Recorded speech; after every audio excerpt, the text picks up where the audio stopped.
channel.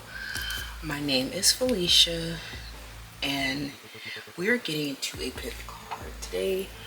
I'm so happy to be back. I know we took a little hiatus there, a little sabbatical, but nothing wrong with a little time off. So today's topic is what's the current gossip on you? As always, Gossip Girl here, and what better way to come back from a break than to chit chat about some petty, irrelevant gossip, or maybe not so irrelevant Gossip Girl. So let's get into it. We have 4 cards for you to choose from. Group 1, you are the seeker. Okay. Group 2, you are the storyteller. Group 3, you are the lover. Group 4, you are the divine child.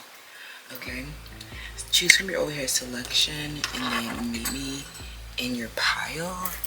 I thank you guys so much for being here, shopping at Cosmic Intelligence, giving back to the community, helping us keep our lights on so that we can continue to survive despite all of the negative hostilities from being here. So I really appreciate y'all, and I'll see you guys in the next one. Hi Group 1, welcome to your selection. So you chose the seeker, okay?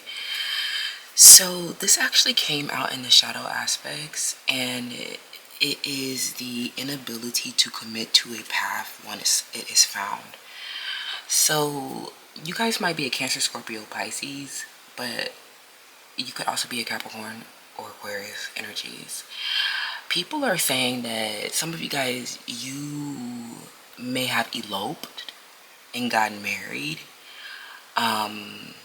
Maybe some of you guys told a story about a like something that you did on like a rash behavior, but it was not well thought out. Like something where you may have gotten like, I don't know, intimate quickly, or you may have like you might have gotten married really quickly or entered a relationship really quick, or something else like could have occurred that like it was like something where they feel like it was a commitment issue. Like they feel like this was you not like staying committed to the outcome of it. And they're basically like saying that you like upended the commitment or something like that. That you didn't know how to stay on this path, that this was the right path for you, but you didn't want to be on this path with this person. Some of you, they're saying that you do not want to be married, like you don't want to be married to your spouse, like someone, you don't want them anymore, or you don't want to have sex with them, or you don't want to, you don't want to be in a relationship with them anymore, or something like that. Okay, what's the current gossip on you, Group 1? Okay, let's see, what's the current gossip on you? Interesting energy. Group 1, what's the current gossip on you? We have hope, we have wealth, and we have the key. So I definitely feel like in this situation, like there may have been a pathway that offered you a lot of wealth, and you are definitely into the wealth. I think you're definitely grateful for opportunity for wealth. Or there's just like there are a lot of different directions that you can go in this matter, and as you make your decisions and other people make their decisions, some doors are naturally opening while others are fading out without force. Okay, this situation, you are definitely known as having money, having a knowledge of wealth, having a strategy around your wealth even, but it feels like there was a relationship that you had where you unlocked a major key to wealth. Maybe it was a huge sudden wealth, or it was an opportunity that made you evolve or got you a secure base or foundation.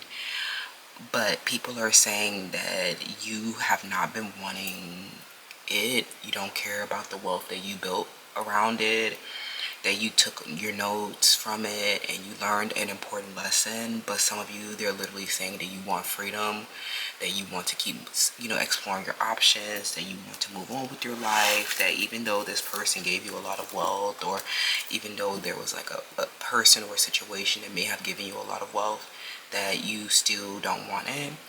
Some of you guys, the reason why you have had commitment issues is because you are not secure within yourself. And this is not, it doesn't have to be like this huge vanity problem that you have, but it could definitely just be like a situation where you are not totally comfortable in your own skin. And so none of these have felt good enough for you. And it's because you don't feel good enough for you. You definitely take notes, you definitely earn a wealth, but as far as like moving relationships forward, I think that there may be a fundamental self-esteem issue that you still have not resolved, a personal issue that you still have not resolved. Some of you, this is some type of birth defect, some type of unconventional aspect. This could even be some type of flaw, injury, maybe even weight loss. Some of you guys may want to go get plastic surgery, but this situation is like a path that you are supposed to be on, that people feel like you're supposed to be on, that you have veered away from for some reason. Okay, they say that you took the money and left, or you took the wealth. You're just here for the wealth, but you're not really. You might look dedicated and committed on the front side, on the frontier lines, but deep down you're not committed to the relationship or to the wealth. You really don't feel aligned. But I think that it's not because you don't feel aligned or that it's not purposeful or good. It's just that it is maybe an impatience around resolving a personal issue, or there's a waiting game here for you to resolve a personal issue. Or when you learn, some of you guys, you learned that this person was sending wealth to other people, and something like it made you uncomfortable. Okay, so let's see, what is the current gossip on you? Group 1, what's the current gossip on you?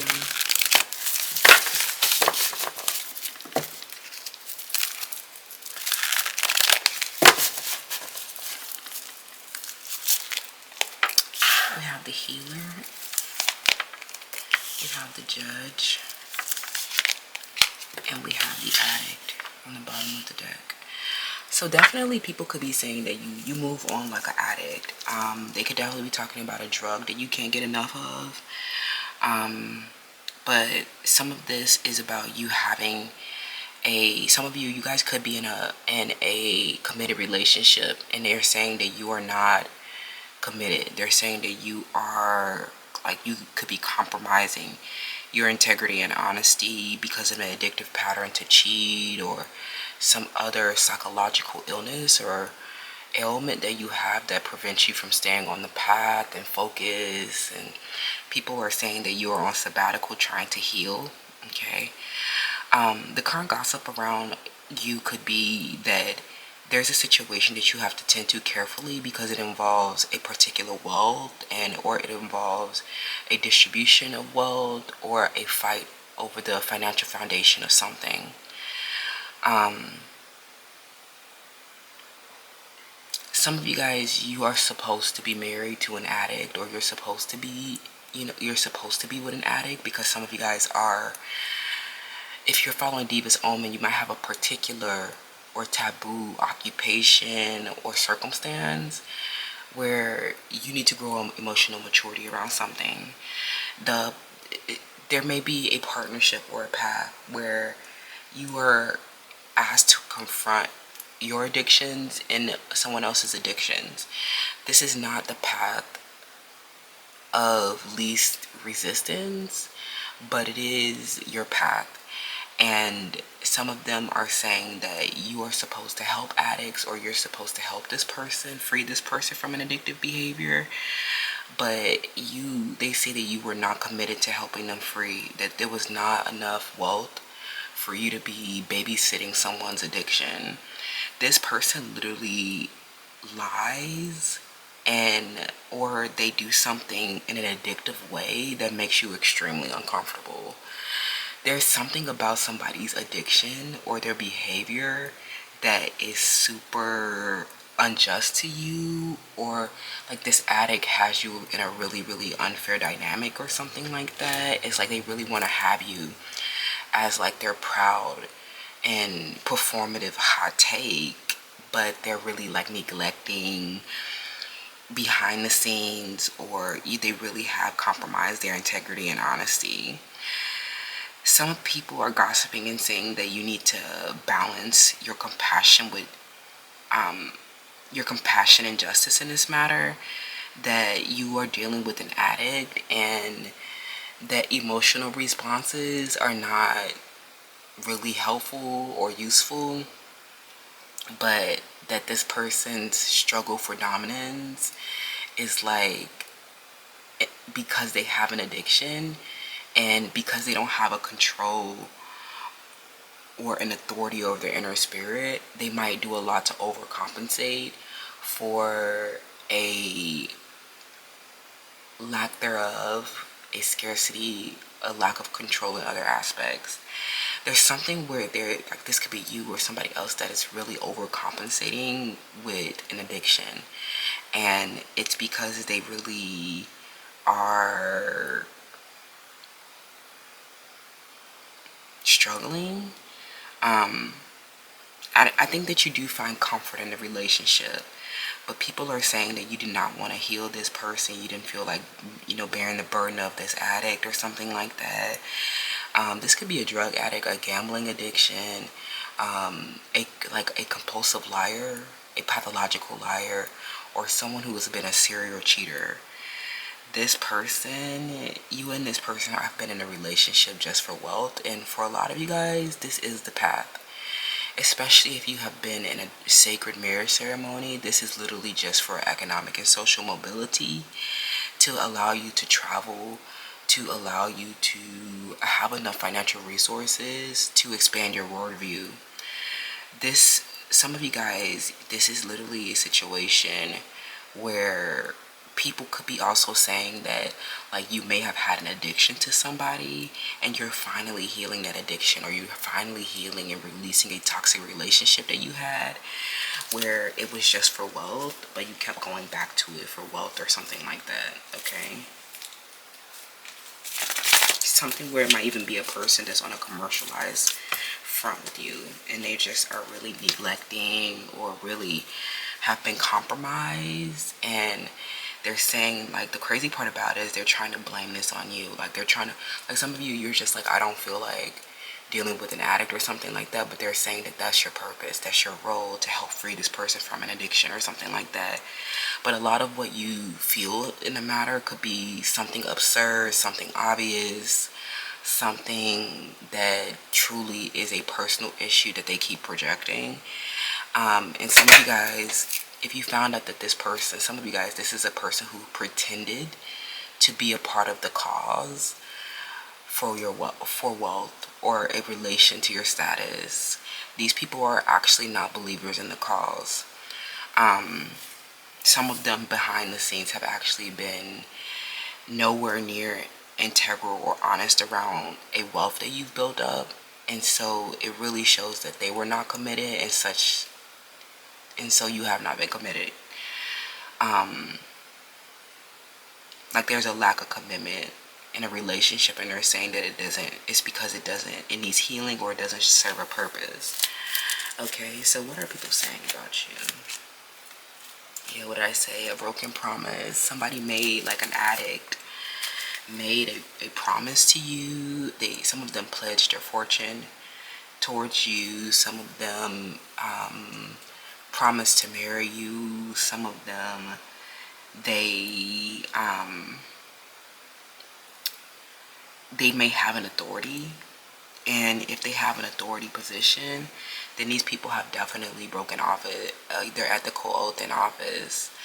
And it's like something where, especially if this is like in a political landscape, these people have truly abandoned the position. If they claim to be judges and they've been having a tenure for such long, like, we need to stop, like, stop letting, like, it's not a lifetime job.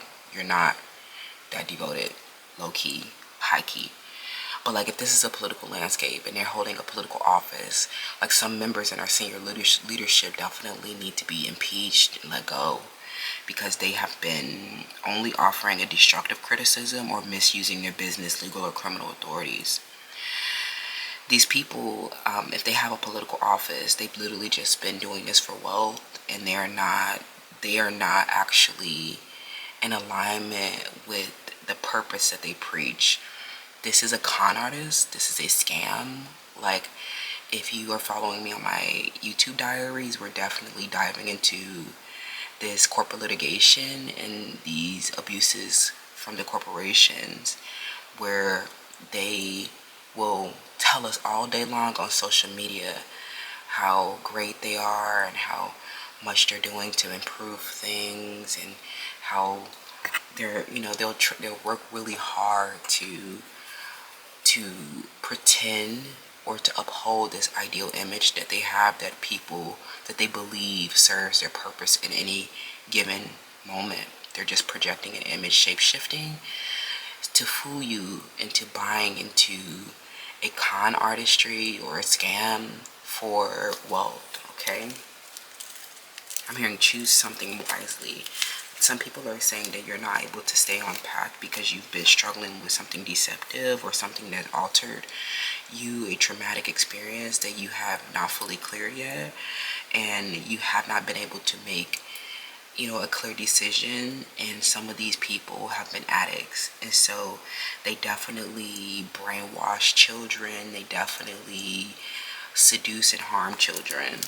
Okay, they're dangerous people for sure, especially if they're holding a political office. Okay, T, like Tyra Banks, like, you know what I'm saying, like T, like model, like, okay, hello.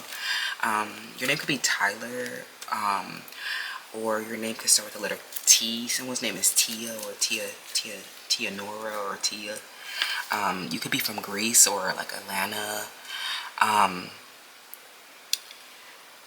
But there is like a situation. Okay, some of you guys, these are so yeah, some of you guys, these could be a group of children around you as well. They're saying that you judge them for being, that you're slightly judgmental, that you judge these people for having addictions, and I don't know what to tell you about that, friend. That's none of my business. Okay, that's not my business, friend. But I definitely think that this could be a situation as well where you might have like manifested a lot of wealth. You guys are very endowed and very fair, and you guys definitely you guys are definitely really, really balanced.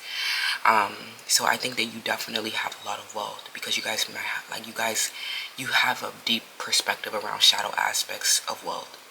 But I think that this could even be a situation where you reflect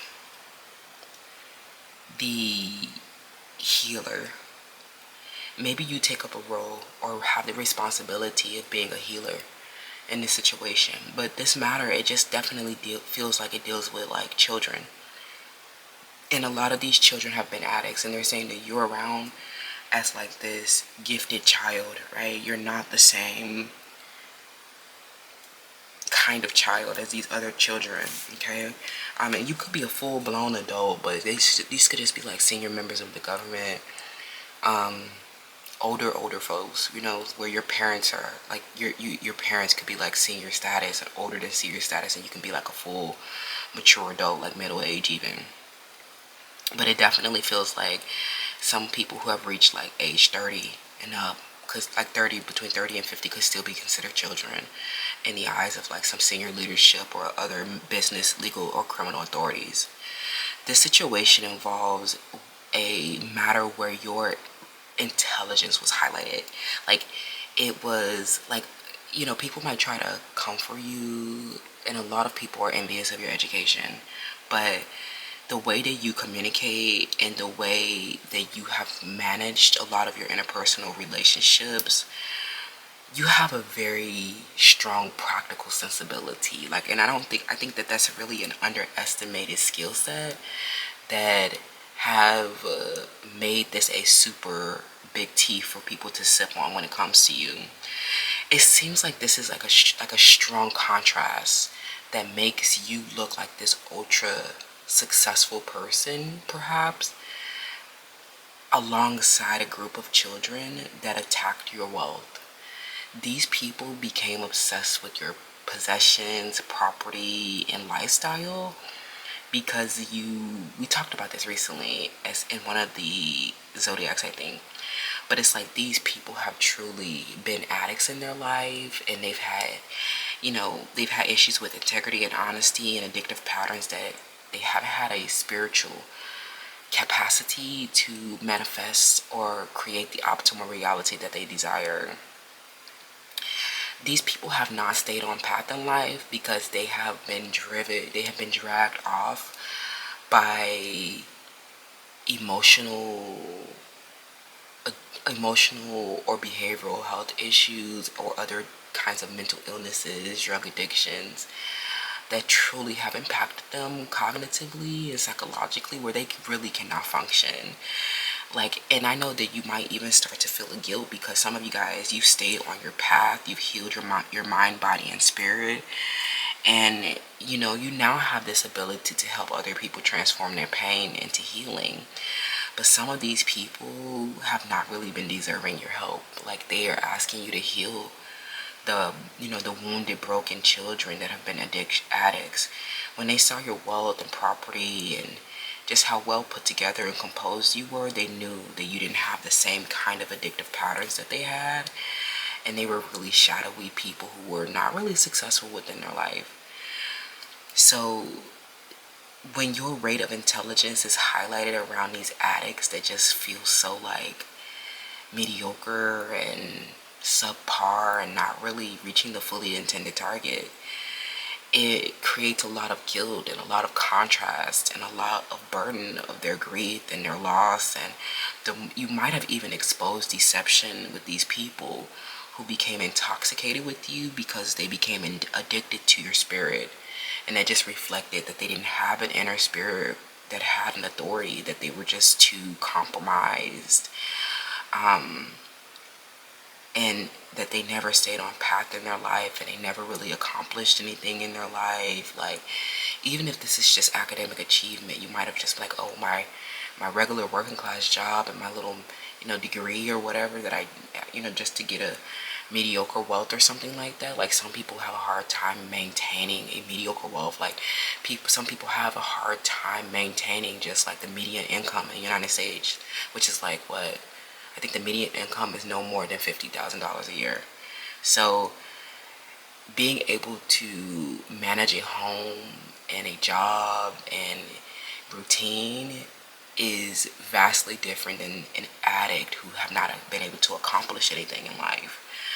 So I definitely feel like in this situation you grew very discontented and bored because you had the responsibility of just like caring for those who fail to care for themselves.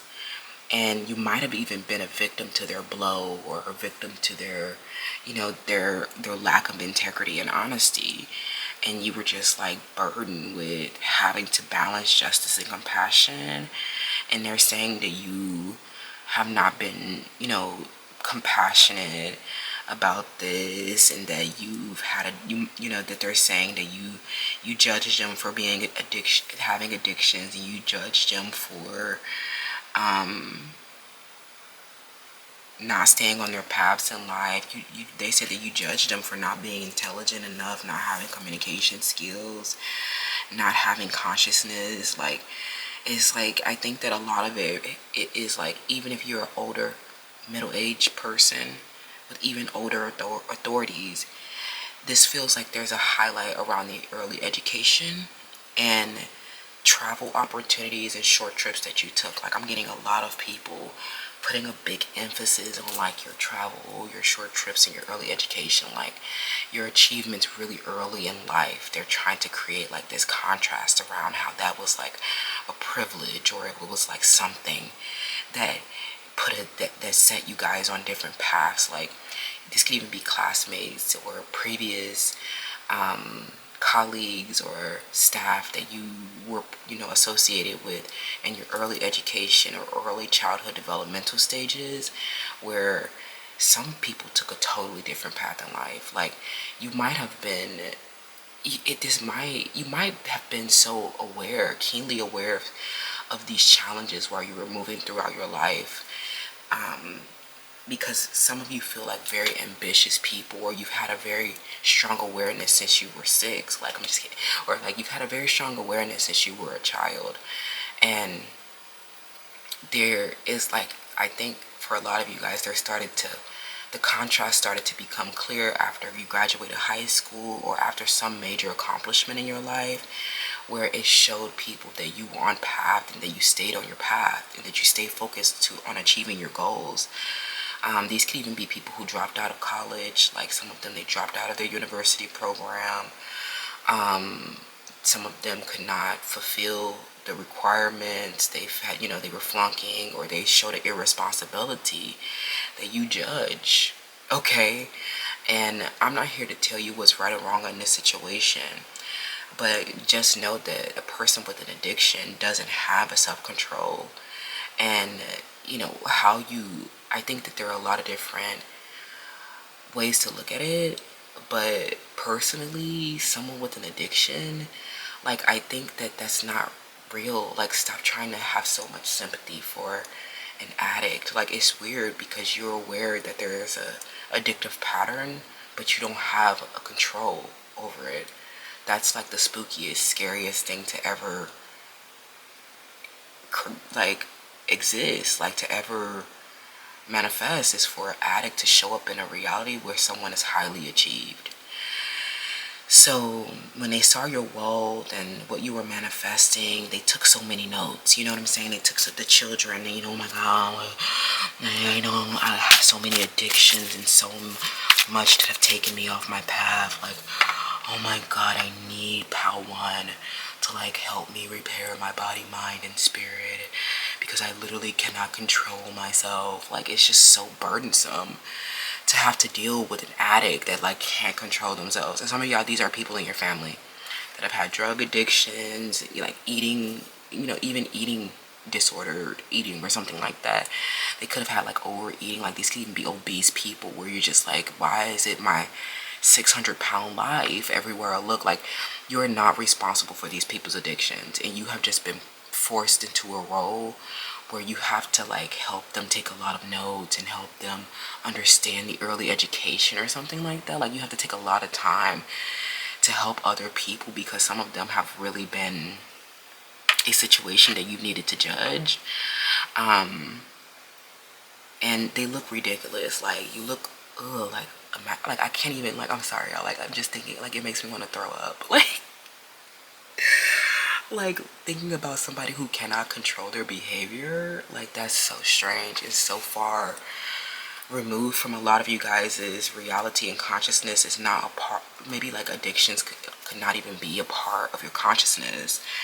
And so a lot of you guys get very discontented and bored a lot, where you're having to deal with people who are struggling with addictions. And some of this is a sexuality problem, and a lot of their inferiority complexes arising around their sexuality issues and their self-esteem problems. And it's just become this huge burden that you have to bear to help people. You're just around, seeking with a thirst for wisdom wherever it may be, and there's somebody sitting around unhinged with the behavioral health issue that they cannot control, becoming tethered to your wealth in a very dangerous situation. Like, I don't know where you guys are, but it definitely feels like this is something that you need to tend to carefully, because these people do not have integrity. They will break promises, they will break the law, they will steal, kill, and destroy. Okay, this is why the hope card is coming out, because if they promised you wealth or pleasure, fortune, these people, especially if there's a loud and proud performance or persona, these people are addicts and they're just chasing wealth. They may have established a performance, or they may have experienced your healing in a way, but there is no amount of healing that you can give these people to stop them from a destructive behavior that they had, to compromise their integrity and honesty. If they're at all in a loud and proud performance, they have a persona or alter ego, definitely stay away from these people. If they're like clout chasers in the social media, they're like celebrities or something. These people got 240 million people, following them on a social media account. These people are truly a clout chaser. These people are addicted to attention.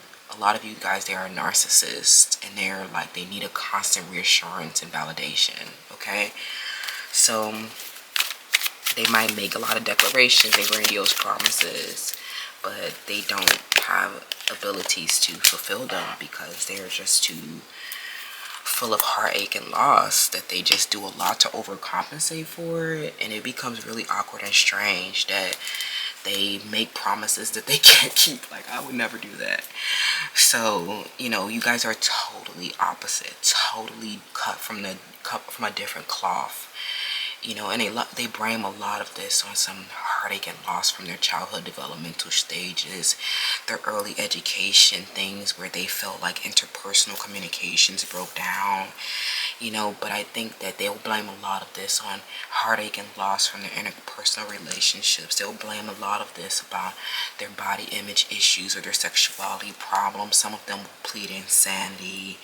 They'll just be like, oh, I saw you traveling on spring break, and I saw you moving about freely with your wealth, and I saw you having a sensibility and not getting addicted to things while I get left behind in life with an addiction. And oh, whoa. I didn't learn how to read and write when, Jim Crow South was free to go vote. Like, I just, like, oh, whoa, like, figure out a better excuse, because they keep making excuses as to why they don't keep promises to themselves, better yet you. Like, these people, their whole life have not been able to have a happy home, and when they met you and saw your wealth and home, their demon jumped out. Like, if they started attacking you in your home, they became obsessed or something, because they saw that you had this strength and capacity and this establishment that didn't reflect, that was stronger, and they knew that it meant that you stayed dedicated and disciplined, and that you didn't have a behavioral health issue or a psychological illness or a drug addiction or some other pattern of behavior that would stop you from being, they just felt like, you didn't have the same kind of burdens, during the childhood, during, your childhood. But some of these people didn't even know your childhood. They just projected that. Some of you guys truly came from the same disadvantages, but you were a keenly aware child and had a lot of work ethic behind you. These people keep making excuses within their early childhood education as to why they're not successful in life. Even if these are people who, want to hold political power, or they want to be activists and have a speaking role, and they want to have an influence really bad. And it's just like, nobody's going to listen to a crackhead, you idiot. This is wild. Who is taking advice from someone who is less successful? Some of these people are hiding behind a persona. They might be loud and proud and performative, but this is only a projection of their ideal selves, and they're clout chasers. They're not really achieved. And so when they saw you, their addictions jumped out, friends. Okay, a lot of children that have not been successful because of childhood early education or developmental trauma, they were just not a star, friend. They just keep getting bound and fatigued by their own emotional brevities.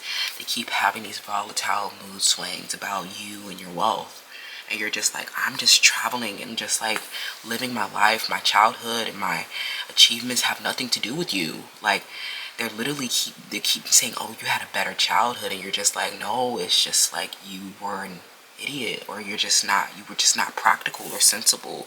And they keep trying to make some type of excuses as to why you had a different reflective intelligence or conscious skill that made your way in life. And it was just literally like you harnessing your own intelligence, sharing with others, and receiving from others. And they're just like these people who can't have diverse friends. They can't control themselves. They literally can't move on with their life with the Six of Swords. Like, move on with your fucking life. Like, it's literally people who just get tethered to you as a healer, or they become attached to you because of how you've healed yourself in a way. And they just will never, like the star, they literally just lose all hope within their life, because no amount of help that you can offer them to repair their body, mind, and spirit is going to make them recover heartache and loss that has nothing to do with you. These people, they just keep looking at you angry at your performance and your achievements that you're proud of, and keep making excuses about your early education or something that happened within your childhood as to why you have evolved from heartache and loss, or why you've manifested, something other than what they have. It's just like something where you really triggered their demons, because they may have been hiding behind a performance or trying to show up with a similar performance, but they truly broke promises to themselves, and they were not successful in business. They actually are people that you judge, because in this whole process, your wealth have maybe even accumulated into an authority position, and they did not get the same results mirroring your performance. Like, they didn't, copycatting you and stealing your possessions did not get them the same results, while you were off truly learning, truly honing, truly developing, truly harnessing your intelligence, truly finding sensibilities. They just kept sitting around with their addictions and making a lot of different excuses as to why they can't show up for themselves or you.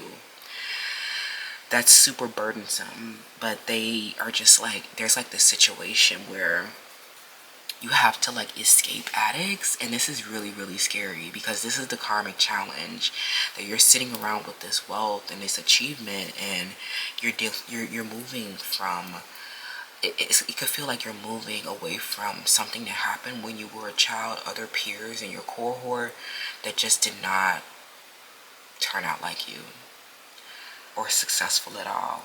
And they tried to make it seem like you were an aggressor or a threat, or they might have gotten aggressive or threatening in a way. And this is so burdensome that these people that you barely know keep talking about your childhood when they don't know you.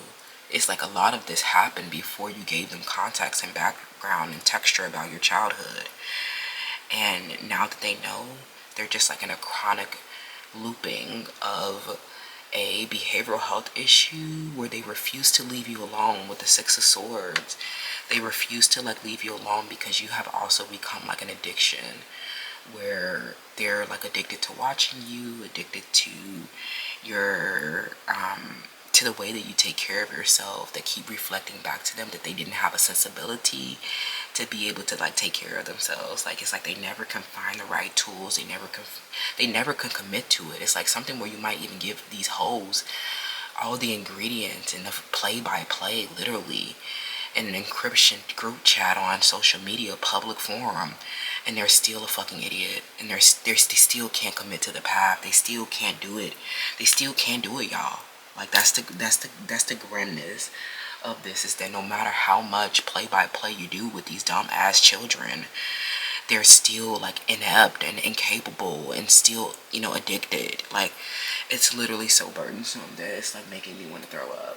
Like, oh my god, you cannot be real right now. Like, find your own responsibility and just like stop tethering to somebody for your shitty life and lack of development. Like, a lot of you guys come from similar situations.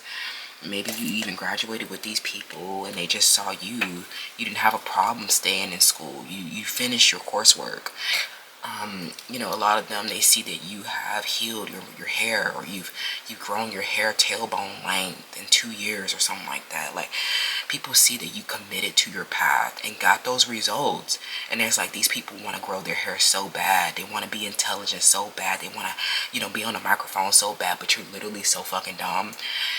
We will never understand your dumbass reading and writing. Like, you'll never be able to have a speaking appearance. You'll never be able to, you know, you're not well versed because you didn't apply yourself in your early childhood education. Like, this is a lifelong of learning. You think that, you know, that these people holding in a political office, public speakers, famous people, you think that this shit just happens to them overnight? You know, artificial intelligence, you know, just started generating these kinds of deep fakes and things of that nature. But before then, people had to really achieve shit. So if you can't, like, stay on your own path, that means you have addictive behavior that, you know, in volatile mood swings that stop you from concentrating on yourself. By, oh my God, if you must concentrate on others, like, by all means, by whatever it takes, focus on your fucking self. Like, you can't stick to your routine. You can't grow your hair. You can't clear your skin. You can't stick to your weight loss regime. You can't keep going to the gym. Like, it just shows that your life and your results show that you stuck to your routines. And this is not something that happened within the, like, first 10 years of your life, or even the first 18 years of high school. This is literally years and years of study and discipline and learning about yourself and doing what you need to do, hustling, grinding, figuring out solutions to your problems, developing an autonomy or sovereignty. And these people just keep making excuses to why you somehow, your judgment of them stops them from being successful, or your presence in general stops them from being successful. Bitch, I do not know y'all dumbass. I don't remember a single person from my high school. I remember maybe 10 people from my college classroom. I don't know y'all. Some of these people have literally watched y'all grow your hair, watch y'all stick to y'all routine, watch y'all keep up with y'all maintenance, and they see their hair grew back. They see that skin cleared up. You knocked them pounds off. They see that you stuck to your path. This is not something that happens overnight, but it's a lifelong commitment to the life that you want and envision for yourself.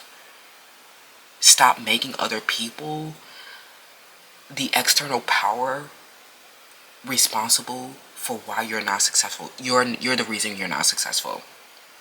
Oh, you didn't have books or opportunities, or you didn't have breasts growing up. No, what?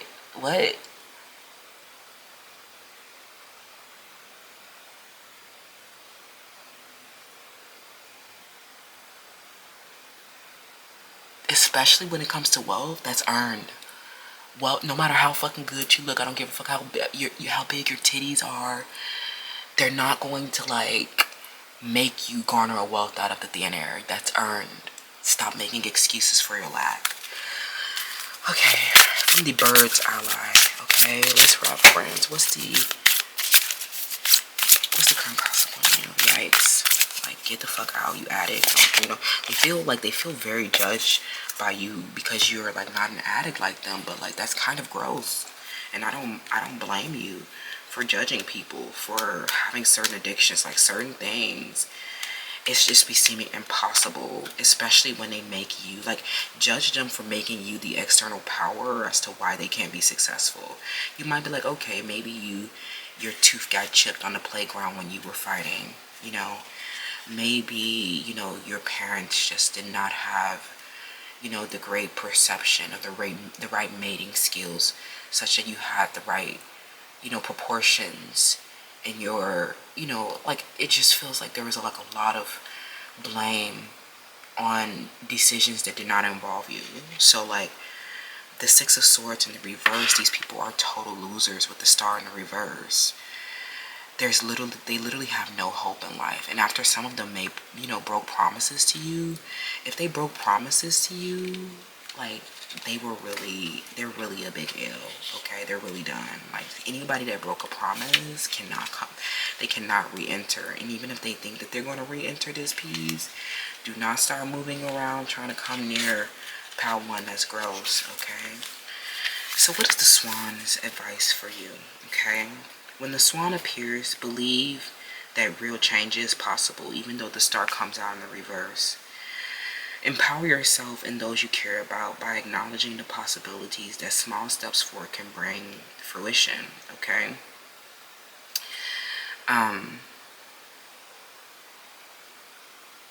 And recognizing where one can grow or shift is a skill that can be cultivated. Like, I think that this, like in this situation, they really want you to position them and orient them to where they can be growing and cultivated. But like some of them, you're like, I don't give a fuck where you could be growing and cultivating. That's not my responsibility. I'm not your mother. Okay, happy Mother's Day, but I'm not your mother. Something where they're just like, you're handling this situation with a lot of grace, because there's a lot of people sucking on your nipples, looking for an identity, looking for anything, you know, looking for a skill such that they can shift in the right direction. And you're just like, I'm not responsible. Like, they live with the Six of Swords, they literally won't leave. You know what I'm saying? Like, they literally won't leave. And you're just like, I don't want you here. Like, I think that's something, especially with the judge, like you might offer, some of you guys might work as a healer, or you're very achieved in a way that people look to you for advice. But when it becomes a compassion fatigue trauma with these people, this is literally a compassion fatigue trauma where you have to, like, where people start breaking their promises and people start feeling ultra pity for somebody who's a fucking loser at life. This is really fucking sad, actually. Excuse my French. But these people are literally no hope within their life because they have a mood disorder that cannot be controlled. This is not your responsibility. Don't waste your time trying to point them into what's, you know, trying to help them with skills they need to cultivate. Find your own awareness of what skills that you need to cultivate for yourself. Do it yourself. You know, just like we are, DIY. This is not anybody's problem but yours, okay? Thank you so much, Group 1. Let me know how that resonates, and I'll see you guys in the next one. Bye. Hi, Group 2. Welcome to your selection. So you chose the storyteller archetype, and I actually cannot remember if this came out in the shadow aspects or the light aspects. But I think that this one also came out in the shadow aspect. So, making up tales that harm others, okay? So, this card gossip is, I'm hearing a fox trap, or something, a lie, or some kind of lie, story, or portrayal of you that made someone have it made someone have an emotional insecurity. And I think that a lot of this was like, this is about the way that their head is shaped. And they literally, it was something, I don't know, something, this could be something about the way that their head is shaped, your head, or something like that, where this is someone who's jealous of your head, okay? So you definitely, I'm hearing the head of the snake. Some of you guys, if someone makes you music, or they gave you $1 billion commercial, then they found you to be the most beautiful. So somebody that makes music about you is home, is what I'm hearing. They're at home. LOL. And this person finds you to be the most beautiful, okay? So some of you guys, this story that somebody made up is where they went to a desperation to take something from you. Because it wasn't, you know, some of you guys are known as a triple 10 or a triple threat. You know, beauty, body, and brains. And some people, because you were so threatening, they will literally make up a whole story to try to steal from you because they know that you are the advantageous traits that will be naturally selected for mating. This is somebody, their name could be Hazel or Sunflower, or this is somebody who is envious of the way that your head is shaped, or your nose, or your mouth, or your jawline. It's like, you know, they may wear a lot of hair around their face a lot. But this is somebody who made up a story to try to harm you in a way, or to try to trigger you, or to try to harm you, okay? So the truth of the matter, friend, is that they're jealous of your head, okay? Someone's name is Aaliyah or Shayla. Someone's name is Leland, Ebony. Their name could be starting with the letter E.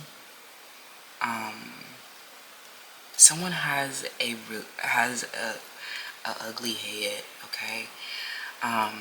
Some of them don't have any hair on their head, and some of them, this sounds really bad, but I don't want to make this so negative, comparing your head, but like, I think that some people, they've seen you bald, and they've seen you in a lot of different hairstyles, or a lot of different, like, they feel like everything looks good on you. And so when this person cut their hair, or, you know, certain hairstyles, you know, they just, you know that your head is pretty when you look good in every hairstyle. I repeat, you know your head is pretty when you look good in every hairstyle. Somebody made up a story to try to trigger you. Maybe this was even in like AI generated meme or something that tried to send a subliminal about like your beauty. And it was crazy that they did this. Like, please do not ever talk about your looks. If they call you ugly, that means that you won the argument, okay? Somebody who, you know, people who make music about you are wishing, yearning, and fantasizing about you, okay? That means that they took a look around, they saw the different head types, and they chose, you know, they made music about the one that they were wishing, yearning, and fantasizing about. Okay? Some people, you know, if, you know, a lot of them have not even been getting verbal communication, like they don't get talked to, they don't get supported. They're not actually like involved in the connection. And so like, if they really don't have like a trademark, or they don't have like something where they really don't have a, like, they really don't have a wealth to be, you know, or a namesake, and they're like, they like made up a lie or something, like, I definitely feel like this involved in communication where somebody who was insecure because they knew that it wasn't just that, they knew from the jump that it wasn't about your body, that it was about your face. If they started making music about you, wishing, yearning, and fantasizing about you, it's because they were wishing, yearning, and fantasizing about your face. And so they know that, they know that, that this is like admitting a truth to themselves is something that would actually harm them, because their head shape is not something that they can change. I'm hearing something about a Taurus, something about their head shape, okay? I'm hearing a Taurus woman, or someone who doesn't look good in every hairstyle, okay? So, you know, they're very, you know, if you see them, they kept putting on your hairstyle or clothes, it's because the hairstyle and the clothes ate, friend, okay? Yeah, at this situation, I think that this is definitely, you're telling the story at court is what I'm hearing. Some of you guys are at court telling about, or getting a communication that you will find very fulfilling. If you were at court, that means that they thought that you were better than them. So you don't have to worry about your head or your beauty or something like that. Like, you might be looking in the mirror and be like, is my hair straight? Like, friend, your hair is straight. Okay, don't make no big deal about it. All right, your hair is straight. But I think that there was something that they tried to make up a story or did something to hurt you. And you guys have been at court on this journey of self-discovery, and so you have not really been so tapped into this like comparison mechanism that they've been in. But nobody, you know, they weren't wishing and yearning and fantasizing about their face. So this court issue that you're having is actually coming to a head, okay? Where they need to stop denying the facts of reality, that this is, you know, that this is a communication with them. Some of them, they started talking to themselves, or they started to think that they were in love or something like that, when this person was not making music about them. This person was not protecting them with wealth. This person has been on a journey of self-discovery. And I think that, and you have too, and I think that in this court matter, you are attaining an influence and an affluence where a lot of people validate your beauty. I'm hearing some of you guys are literally on a commercial as a model, getting a lot of rewards and recognition. A lot of people on social media validating your beauty, like something where even like the Chase Bank told you that no card has ever been more accepted. And it's like, I think that a lot of it is reflecting your inner self, like the way that you hold your face and the way that your facial expressions and the way that you style yourself is a reflection of your inner self. And your inner self is so accepted. Like people, because of the way that you communicate or something like that, you're actually like very, very accepted.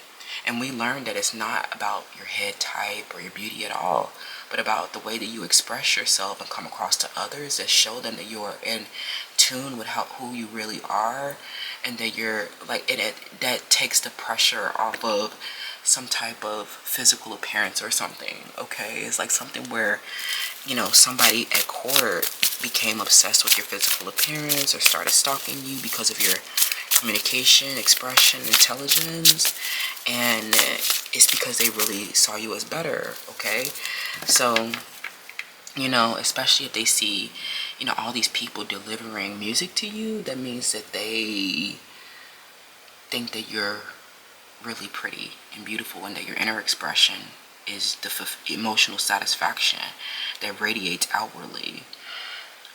Some of you guys, you know, somebody started wishing, yearning, and fantasizing about you, and you were just on the journey to self-discovery. And when you woke up and realized that this person did all this based upon the face card, you knew that your body was straight. Okay, so there's somebody who's really, something about the way that their mouth is, or the way it's like something, they might talk with a lisp, or they might have a chipped tooth or some raptor teeth. They might, you know, they're literally, some of them, they're at court for stalking you or attacking your physical, or assaulting you or attacking your physical beauty. So this is just like, there's not a debate about the beauty, because they saw from the jump that your face card was valid. Okay, no card has ever been more accepted by Chase Bank. Okay, and then we have the bully and the shadow aspect, the seeker coming out again. Interesting. I should pull that to the side out the deck, and then we have the God archetype. Okay, I'm gonna pull one more, take that one out. That should be over here. Now shuffle it back in, and then we have the scribe. Yeah, this was somebody that was plagiarizing your work. Okay, it could have been somebody that was copying you or plagiarizing your work at school or something like that. But y'all, something happened where this person was verbally or physically abusive, and they have been hiding these deep fears about their head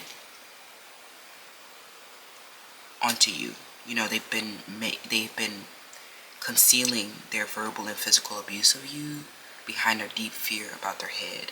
Okay, and they are dreading your hair growing long.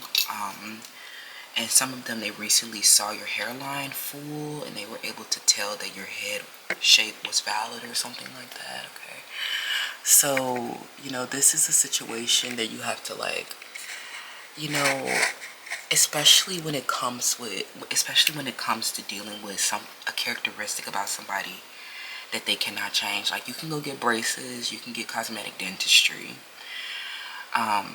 because that's what the white folks do also, right? You might see them with privileges to do that, but they get their kids' teeth fixed because your smile plays a big important role in how you communicate and how you express within your life. And I definitely want to express a sensitivity about that. Like, it's definitely been, I could be a little harsh, but I want to remind y'all that my trolling is really jokes at the end of the day, because my face card is valid and my beauty is very validated. I am secure within myself because I'm beloved as a scribe, okay, and the benevolence and compassionate work that I do, and the influence that I have attained. So I want to be very sensitive about this, and especially at Felicia Trees Tarot, we hold it, we keep it compassionate here, but if you see me in other spaces, I'll be a little bit more raunchy. But I definitely feel like these people who are at court for abuse have struggled with your head, okay, or your face card.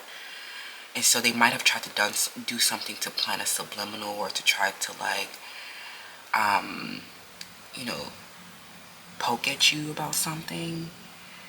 But they're really envious of your head, friend, okay? The truth is, if they're talking about your physical beauty, it's because they're envious of it.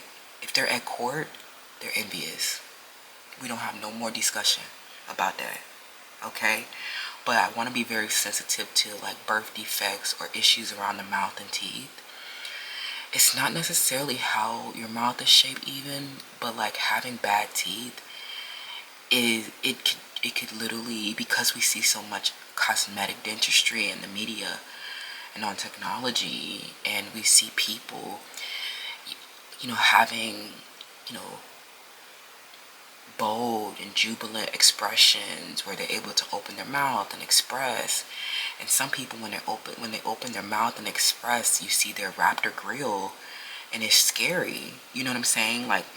That is it really can stop somebody from being nurturing, sensitive, and caring. I will share personally, I am not judging people who have issues with their teeth, but if you do have issues with your teeth, it could suggest that there's a bigger problem going on. If you have a chipped tooth, something rough happened for you to be chipping that tooth, and something you were not able to get it fixed, right? Some of these are birth defects where it's just you can't change that your teeth are bones. And so some bones, if there are so many teeth that were bones that were out of place, that could be really hard to fix with cosmetic dentistry, and you're just you have to live your life with that dental problem. And that people, when you open your mouth, you're not nowhere near the cosmetic billion-dollar smile. You know what I'm saying? So it's a really difficult place to be in. And I could share even a personal story, people who get their teeth knocked out or chipped. My mother doesn't have any teeth, and it never stopped her from being a sweet, nice person, but it definitely impacts her communication with people. It makes her feel insecure. You can even see body tensing, and just people will make a lot of assumptions about you based upon your teeth. And I will too, because if you do not have good, proper oral hygiene, that means that you're really not kept, okay? Some of it is birth defects, some of it is incidents, but overall it reflects an inability to have a star-like expression. A lot of people get scared when people open their mouth and show their grill. They get scared. They get scared of that type of stuff, right? They get, when you don't have hair and you're not meeting the social expectations of having nice hair and can't afford nice wigs, all of these different social expectations around hair and teeth and your face. You know, your face, we're a face nation. And so a lot of this a lot of this, the reason why you're at court is because people attacked you because of your head and face and smile, okay? So, you know, especially if somebody gave you the crown about, with some music or with some kind of artistic expression around your beauty, they were wishing, yearning, and fantasizing, and they know that if they were wishing, yearning, and fantasizing about you, then they're not into them. You don't look like them, okay? And you guys, the current gossip is like a lot of this. You could be telling these experiences or these stories of, at court, of how these people with these deep insecurities about their head and their bone structures have become like this huge problem in your life. And like, it's like, you are still on this journey to self-discovery, and you just have not been concerned with someone's birth defect. You haven't been concerned with someone whose teeth got knocked out in a domestic violence dispute. You're not concerned with these people who plagiarize other people's work because you have an academic merit. You're not a cruel person who could you might not have even been able to fathom that some of these different abuses at court could happen to you. But you are getting these stories that you're telling are showing people that a lot of these verbal, physical, or subversive abuses have been concealed, and these deep anxieties about their physical appearance and their deep true desire to meet social expectations have been a great burden, especially some of you guys who have been able to grow your hair or you can communicate very well. It's just like they just like put that as like, place you as this privileged lady that has like this ability to communicate, and it's freedom of expression, this freedom of fluidity, this emotional satisfaction in your relationships. Like, people clearly desire you. You're like, people are saying that you're the most accepted, the most beautiful, the most desired, and you're just a scribe trying to write and preserve information, but there's like this huge emphasis on your beauty because someone put you on a commercial or made you a symbol of beauty. And there was so much hostility and aggression and envy around your beauty, or this display of your display of this artistic display around your beauty, that it made people break their promises like Power One. Like, some people became so burdened by these other people's woe and struggles with their physical appearance that they may have ended relationships with you, ended partnerships with you, and sent it to court. Okay, some of these people could also be transgender. We have unhealed feminine energy. If they're transgender, they're definitely like trying to wear long hair or a wig or something like that, and it's just like, no, you're not. Some of them, they really want the bone structure of or want to have a baby face like a woman, and you're just like not a woman. Okay, just like stop. Oh my God, all these different mental illnesses that people have been concealing their deep fears around with these abuses of you. Some like it's just that they're too insecure and too victimized, and with this light worker energy and this moon energy, you have been shedding a light of something that has been going on at court, where these people have been making a lot of mistakes and having a lot of pain and mood swings about your head. Like, it's like something like, don't ever try to say it's not the head, friend.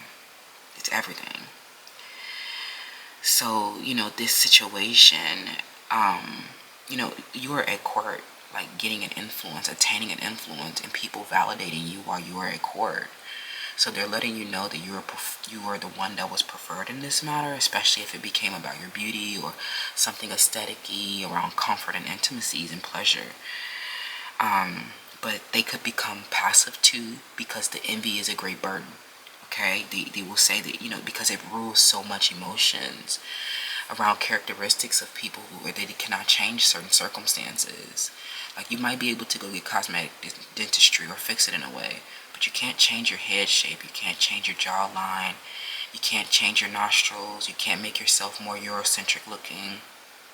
You know, they have to wear certain hairstyles to conceal insecurities about their head, or it's just like a lot of these, it's even transgender or people on the rainbow spectrum have been burdening you with like anxieties about their physical appearance. Like if you go to the gym and you're a woman naturally born, and you start like stretching or doing a feminine, like being ultra feminine in a way, and then there's like this transgender person or this masculine woman or this like feminine man coming around with with the pain and shame about like fluidity, and you're just there with an ultra femininity and a lot of validation around your beauty and body. Okay, something where there may have even been an event, a honoring of your beauty, that let people know that like major beauty inspiration is found with you. Okay, and so that these people have been concealing their abuse by making up stories about you. Okay, and a lot of you guys have been working through this strange story where people try to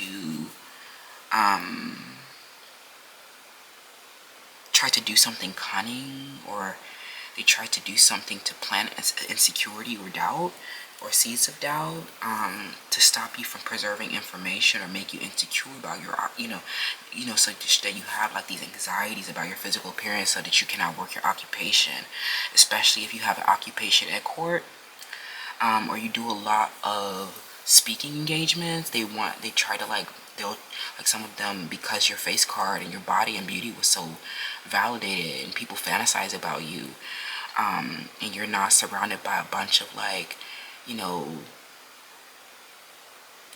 off-kilter fluid people struggling with a gender expression versus like historically conforming gender ideals and norms in society that they might not be ever able to touch, ever able to relate to this ultra femininity or this masculinity, something where it's about it truly is a psychic death at court, because you are getting the wish fulfillment at court, and they can no longer conceal their abuse, and they can no longer make up this story that something is better or more satiable, because we're learning at court that if it was better, then it wouldn't be here.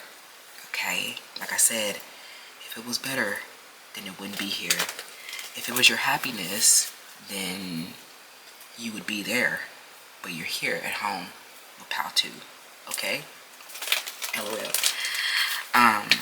They definitely like this gossip of a court situation, around a court matter, is where someone did something manipulative to hide that they were insecure about your face card. Okay, like it was about your face card the whole time, Pal 2. Okay, so what's the current gossip group? Yeah, the Queen of Wands reversed, the Four of Swords reversed, and the Seven of Pentacles. It's interesting. This is an interesting dynamic, I feel like. Okay, because with the Seven of Pentacles, you're at court with a false person, where partnerships may have switched, or they were also insecure. These people, if they are at court with someone and they literally started making up stories as to why there was a negotiation, a prolonged negotiation or something like that, and with your light working, you help people understand a hidden or unseen force or some emotions that were related to your femininity, pregnancy, childbirth, the fact that you set the tone, your house, like your house with your partner in it, or some other thing that they've been doing to overcompensate for their inferiorities. And the truth of the matter is, they truly shrink in comparison to you. And so whatever is happening at court, you're getting your wish fulfillment, and these people and whoever is allied with these people have been making up a story because they're really jealous of your head. Okay, so that's the struggle. Someone's name that starts with the letter E or a letter S or a letter B, like the way that their head is shaped is odd. or the back of it is odd, or something about their smile, or they just like, because of your expressions and communication, don't even matter how they look, because of your expressions and communications, you're just like so irresistibly drawn to, because people are drawn to the benevolence and compassion within aligned with your inner spirit, and they just see that it's so beautiful reflected all over your face. You know what I'm saying? Like, and the truth is, beauty is the real emotional security. Ugliness and someone who's odd and weird, and someone struggling with their femininity, like especially like transgenders or gay men that have a womb envy, like that's so scary to be next to that. Like in the gym, watching, like trying to bust your legs open like a woman, like you do not have a vaginal canal. Stop doing that, okay? The truth is, with the chariot in the reverse, these people started committing crimes or did something. They started committing crimes or they did something else that was abusive because they had an insecurity or a confidence issue that got out of control next to your like performance that keeps getting validated in their face. Like, it's like, we're not going to sit at court and act like this investment that an ally at court that they may have is real. Like something where they're trying to, like, they could even be trying to uphold like a colorism or a square body type, or something about, like, it's like something where they literally, like, your face card is not denied, friend, okay? It's like something where they keep trying to make up stories at court to try to act like this is like an investment that they really, that is valuable, or try to like make it about beauty or something like that, when it's really a conspiracy of people who are envious of your self-expression and your benevolence, and they just reflect bullies, or they just reflect people who conceal their hate behind bullying. What did we say? People grouping up, or like people, or if they have an ally at court where they know that this person has done something abusive, they're literally lying to themselves and trying to distort the truth to the public, and that this other thing, like they're trying to make it seem like this other thing is what they're really invested in and what they want to negotiate, but it's really like manipulation, a brainwashing of someone that was envious of you. Like, they're trying to distort the truth, but the truth is, you're getting your wish fulfillment at court. Everyone came in and validated you and approved your status. Most importantly, it wasn't about your physical appearance. So no matter whatever delusional report you're trying to come up with about our beauty, you were not the one that they made music about. You were not the one that got the home with them. They did not propose to you. They don't talk to you in public. They don't relate to you. Okay? You were just something that they invested in while they were insecure. And the truth is coming out at court. You're getting your wish fulfillment. That sucks, because whatever they invested in didn't work out, or they were just like people who started shrinking in comparison to you, or these are like, at court you were putting them out of business, sending them cease and desist, and like revealing a secret and giving them a big psychic death. Like, stop chronically complaining about somebody, making up stories about their beauty, when the truth is, you're jealous of their beauty. Okay, that's what I'm seeing, group 2. Let me know how that resonates, and I'll see you guys in the next one. Hi, group 3. Welcome to your selection. So we're talking about your lover. Of course, there's a lover in the collective, especially if you're here from Pile 2, because that's crazy. You and your lover could be at court from, like, because people started stalking y'all. Okay, I'm hearing someone's name that starts with letter P or S, Paige or Sage. Yeah, somebody started stalking you and your lover, y'all, and it's because they saw y'all having a great passion and devotion, unbridled appreciation and affection. Okay, so that means that they don't want to have sex with you. Okay, the truth, the bottom line of Pile 2 continuing to Pile 3 is that they don't want to have sex with you, and neither do I. Like, these people, the current gossip is that some of these people literally cannot take rejection. It's literally, when I thought about your lover, I literally looked up and saw like this zebra print comb that I have right here. there's like some of you guys with that zebra print, the white and black print, the white and black aesthetic. Definitely show us your black and white aesthetic on Instagram for symmetry. A celebration of unity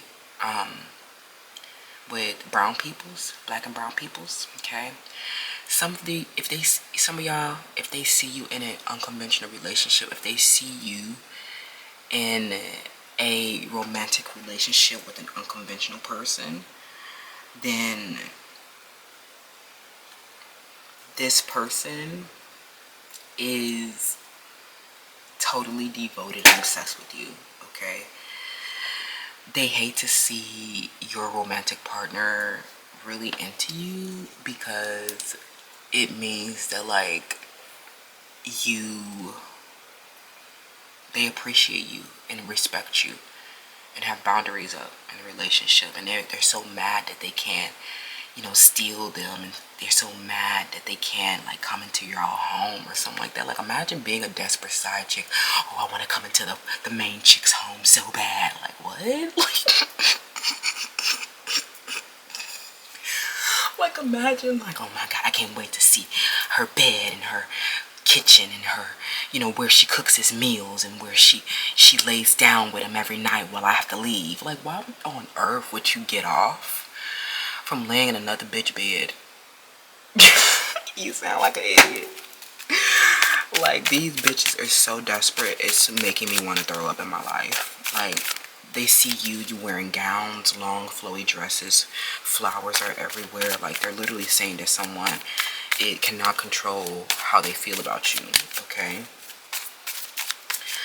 so they're just so mad that they can't hit, friend. They want to get their beauty and body validated so bad, and they're just like not getting validated, y'all. It's not, oh my god, I want Pal 3's person to fuck me so bad so I can feel beautiful. Oh, I want so bad for Pal 3's partner to invite me into their house so I can steal her diamonds and, try to wear her skin as my skin. Like, imagine sitting in a bitch bed and you smell her perfume on the bedspread. Like, you look desperate. Like, why on earth are you so obsessed with somebody else? A woman in her house with her partner that's secured, and you're just sitting there trying to sniff out her skin and shit. Like, what? Like, stop with your desperate ass. Like, get your broke ass on. Like, these bitches is broke as hell. Like, get your broke ass on. Especially they know that some of y'all, your hair grew tailbone length, or your hair grew long. In this house with this person, they know that when your hair grows long, that all these searching and all these different exploring of options is over. Now that your hair is long, they can see your hair, your beauty, how it'll be, how your hair pulls away from your face. Face card never decline, my god. Okay, that's the truth. And no matter what stories you make up in your head, that's over now. Okay, the stories that you told yourself is over now. Okay, so yeah, unfortunately the head was not preferred either. Okay, so oh well, yikes. You're just obsessed with somebody getting it. Like, yeah, the siren. Someone's name starts with the letter S, or letter T. We have the murky thoughts.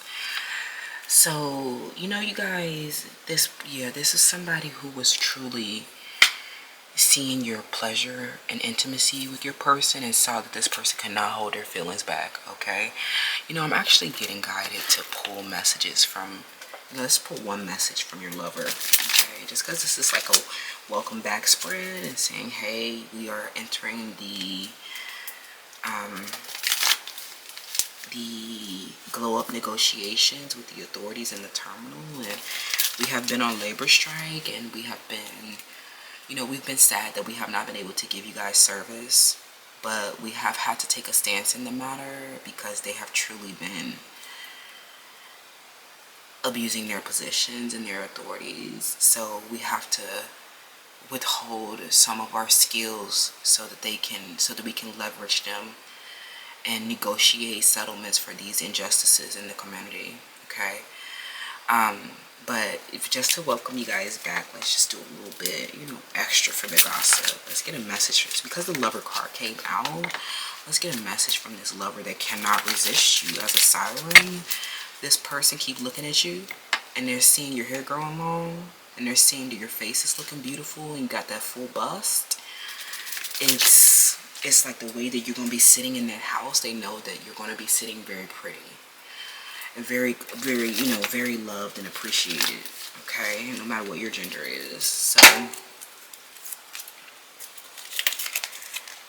yeah, well, 2 came out. We have, I love you, I don't know what to do, and I grew up in a family violence. Yeah, this situation could definitely involve your family, or people who were around when you met this person. They definitely love you, and they have this great passion and devotion for you, but they're sitting there and they cannot resist you, and they're obsessed with you and all that jazz. But this is a matter where it's not just oh, let me go choose you because I love you, you're so beautiful, right? It's not, this is not a matter, they're not at a crossroads about beauty. Or they're aware of who they love. But this situation turned violent, especially like this kind of definitely, I did not flesh this out enough in PAL 2, but this definitely feels like a dangerous situation where this is a situation that grew violent because you were irresistible, okay? Because you were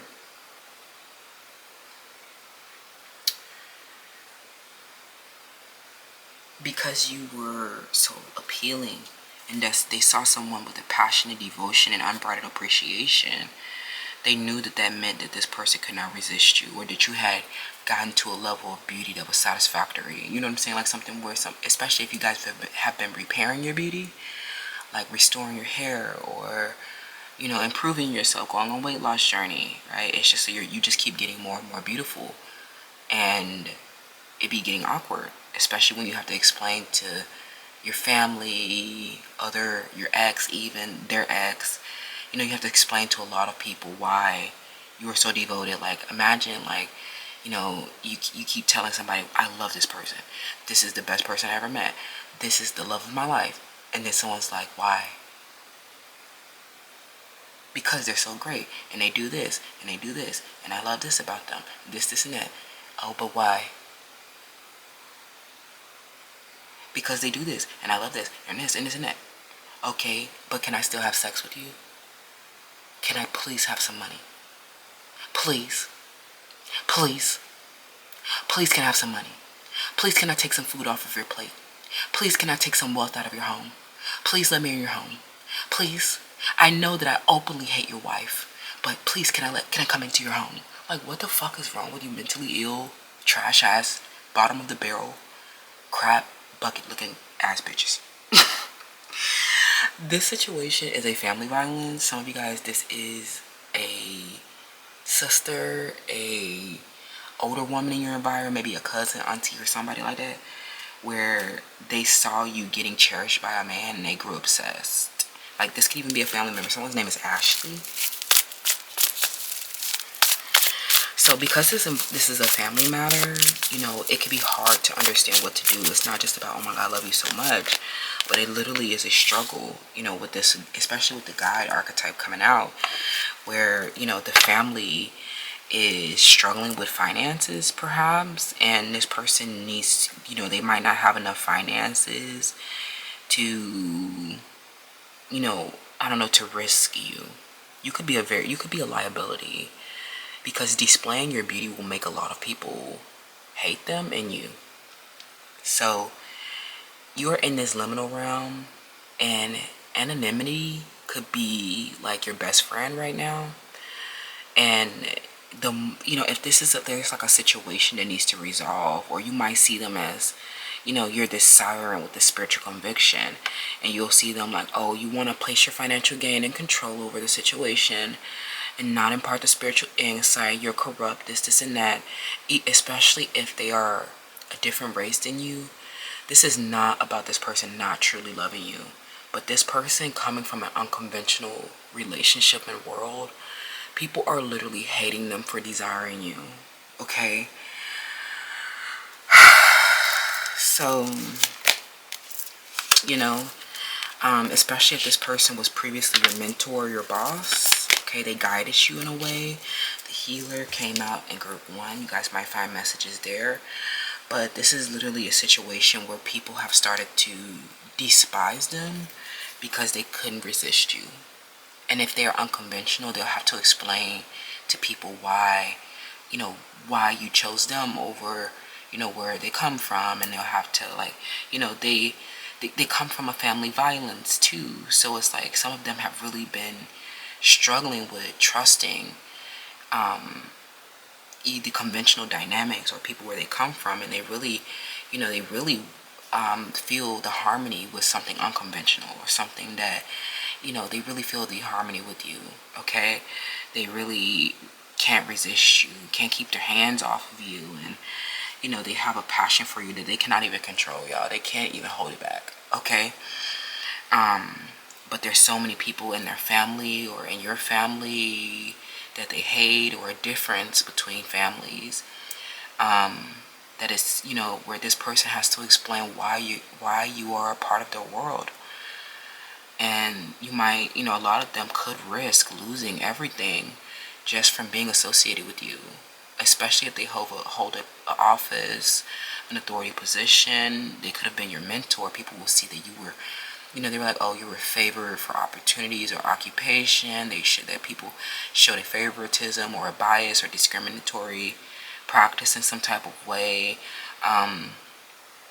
They'll try to make a lot of different, you know, these people might even lose subscribers, lose following from showing your beauty because you're unconventional and they just can't resist you. And they really have to explain to other people why they love you or defend their love for you.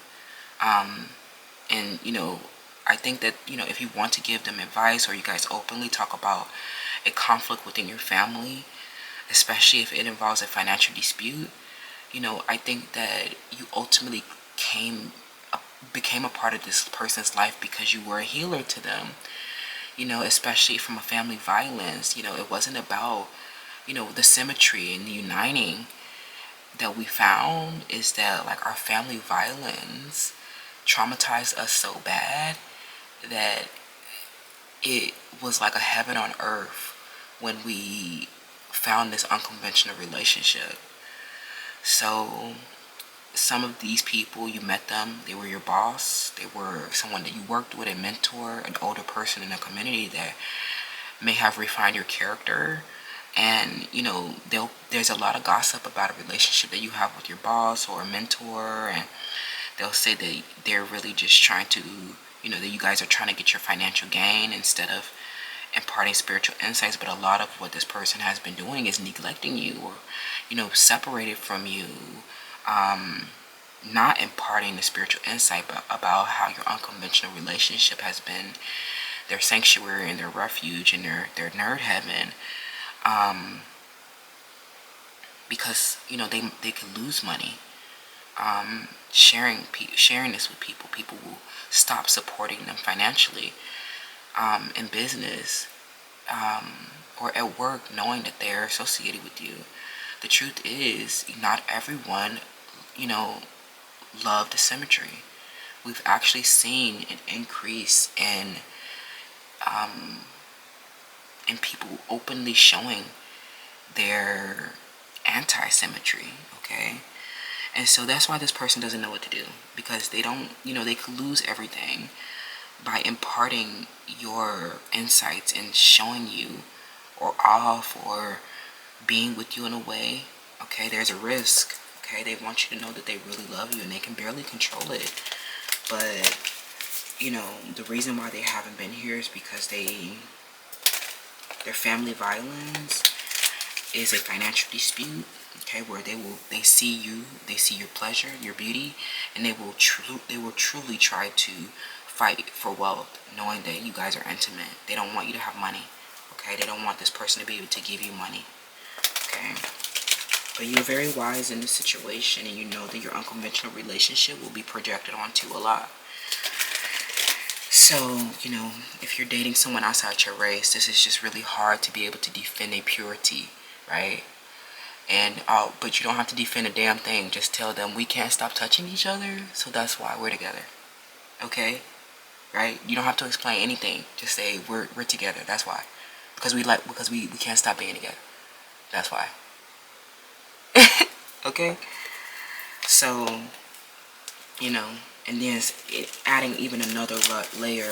If this person was your boss or had an authority, I'm like, oh, that privileged person decided to, you know, marry you, or decided to, you know, that fell in love with you, how, you know, that was just such an honor, right? They couldn't stand you for being able to communicate and with an unconventional person, or having the communication skills to be a mentor, okay? You know, or the fact that this person or someone, they refined your character or taught you a skill. They were so pissed that this person was, you know, couldn't control themselves. They gave you everything they had or something like that, okay? Okay, we have the Eight of Pentacles. They feel like they're, you know, they're not done. And they're feeling like they're working on this situation consistently.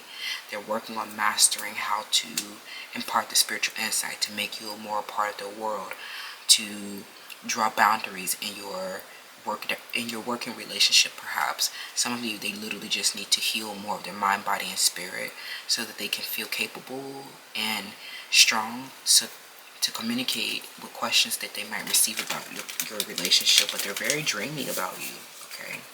It's just that they come from a family violence where their ex could be coming back. Their ex could be creating problems. The mother or father of their children could be creating problems. Financial disputes with their family. Betrayals from their family. And they're having to explain why they're black and white to their family that betrayed them. You know, so it's like, well, I'm not going to reject who I am and where I come from, but I sure don't feel comfortable around you motherfuckers, right? Like, okay, like, you know, this other person that might seem so different than me is actually the person that makes me feel very secure within myself. And so that's the part where they don't know what to do, okay? Where they don't know how to defend your relationship to their family, okay? We have the Queen of Pentacles reversed. And we have the Magician. Okay, there's somebody in this person's family that have been projecting. Okay, this Queen of Pentacles in the reverse is definitely a projection issue, especially like this could feel like somebody in there. They could be gossiping about somebody in the family that is projecting their white fragility, and they know that this person will struggle around your curves, around something different about you, your hair, your age, and you know, they're really, you know, it's, you know, with the Ace of Pentacles, this is a real attraction. And so their attraction to you is not a projection. Some people, especially, this could be a concern for interracial relationships. They'll say that their attraction is not real. Those parts do not fit with one another. What are you doing with that big booty? Your dick is not big enough for that. What are you doing with that child? You guys are not relating, right? They'll try to make it seem like it's not a pure relationship, a pure and devoted relationship, or they'll try to make it seem like you guys are not truly attracted to each other, so that you guys can become uncomfortable within your physical vessels and not want to like touch each other or be around each other, creating painful separations where you guys do not get to touch each other. I think that like these projections with their family could create, or your family could create, a lot of projections, okay, or a lot of separations or arguments, and this person really just doesn't know what to do. The Ace of Pentacles suggests that this is true. This person has a great passion and devotion for you, unbridled appreciation for you, for healing them. But a lot of this, you know, is the end. This could be the end of the relationship. I think you both got what you needed from the relationship. But for most of you though, this does not feel like the end of the relationship. this person needs to, they're understanding what structurally has been around, issues have been around the relationship that keeps them projecting. And a lot of it is financial resources. They don't feel like they can afford to tell people about your relationship, because if they tell people, they might start losing money, okay? And that affects their security or their home base. And so they make up, they will fight, and they will deny realities to cope with the fact that they can't be with you, right? But the truth is, a lot of their behavior is unbridled. They can't control it. So that's all the proof that you need. Someone who cannot control their behavior towards you is someone who really does not know what to do, okay? So, I definitely think that this person is planning to move forward, but this person needs to, over many different phases and cycles, master themselves in defending your unconventional relationship. They have to defend why they love you, okay? If you're younger, if you work with them, if you're different racial groups, they feel like they have to defend. But it's truly because of a spiritual conviction that you had healed their mind, body, and spirit. It's a mental and physical appreciation for who you are as an individual. And these Queen of Pentacles from their family have been fighting over wealth or have been violent, and that is the projection, is an unresolved mental illness related to a family violence that they're struggling with, okay? That's what I'm seeing around the current gossip with you, Pal 3. Let me know how this resonates, and I'll see you guys in the next one. Hi, Group 4. Welcome to your selection. You chose the Divine Child archetype, and you came out in the upright position. So, innocence, purity, and redemption suggest a spiritual connection to the divine. This is a lot of gossip about your gifts, and something that you do suggests that you have a spiritual connection with the divine.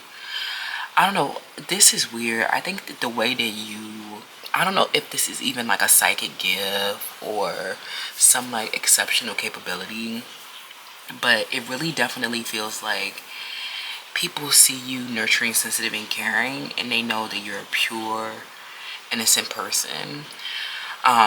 Some of these people can be quite weird in witnessing you, because they might stare at your hands and feet a lot. And I don't know if they're doing this to be comparing, but some of these people I don't know, your extremities say a lot about who you are. So like if you're a pole dancer with bad feet, like that to me says a lot about the quality of like your training, your yoga practice. Like if you don't have good form, good feet, or like if you rush the process in a way, then like that definitely tells like a lot about who you are. Some of these people get aggressive when they see your purity and innocence, so that's why I wanted to bring that up. Okay, group 4, tell me, what's the current gossip on you? Okay, what's the current gossip on you? I'm definitely hearing some aggression or competition. There's a competition where someone is just like, I don't know if this is a competition or a romantic partner that is just like ruthless, boring, and selfish. Like, I'm hearing it's so over. This person, I don't know, it's your gift sets you apart, and you are very nurturing, sensitive, and caring. So this situation, if it did not work out, it really meant that this person was angry about your innovation, your eccentricity, something innovative that you've done, where there's an incentive to try to like copy your gift with the artificial intelligence. That's why we're over in the terminal with Elon Musk, the real Donald Trump, LOL. And a lot of people from the military and the Department of War, okay? So, a lot of your special gifts in society need to literally be protected by the government. And that's actually a really, really special relationship that you have with like an institution, a governance, or something like that. People could be gossiping about. But I definitely feel like some of these people, because they're not gifted, and because you have this exceptional capability, this being at a crossroads with someone who's mundane or and false has been extremely burdensome. Like, it's something where these people want to hide the root of desire or the spiritual insight. Some of you guys could feel like you're at a delay, at a crossroads. There's been a waiting game, okay, and you're trying to understand. You might be trying to understand, like, what possibly could you be deliberating for such a long time. But it's really people unleashing this magic of your spiritual connection to the divine. It would definitely bring the sun out for a lot of people, but I think that it also would increase health and safety risks for you. So I think that this is actually a matter that you need to contemplate deeply. You are in this liminal realm, okay, and you might not have even committed to this path yourself, but your gift or your special connection with the divine puts you in grave danger. The way that you communicate and the way that you express the truth is not fully integrated within society. Society has not been ready for you.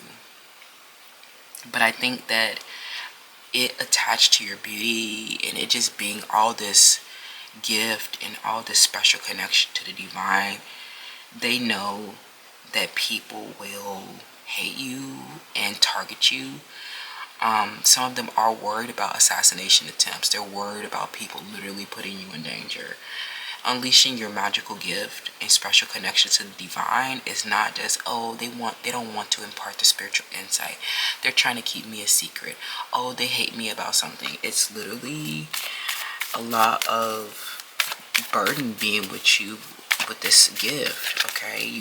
That makes you very different than most people, and then being beautiful on top of that is just like very different, friend. I know you feel alienated and isolated a lot, but you're very imaginative and very dreamy, and you have a great life, right? And you might even have a performance that makes you feel great, that gets validated online or something like that. But I definitely feel like because you are eccentric in a way with a special gift or a capability, this could put a strain on a lot of relationships, because, this meeting the ordinary is not, with the moon, this is not something that, people will take lightly. It just means virtue, fame, honor, beauty, right? So,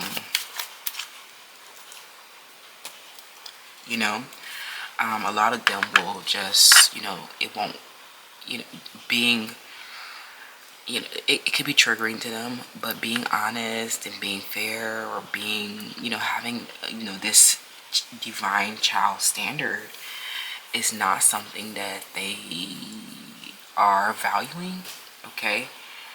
And maybe valuing is not the right word, but it's not something that is not something that they're honoring, okay?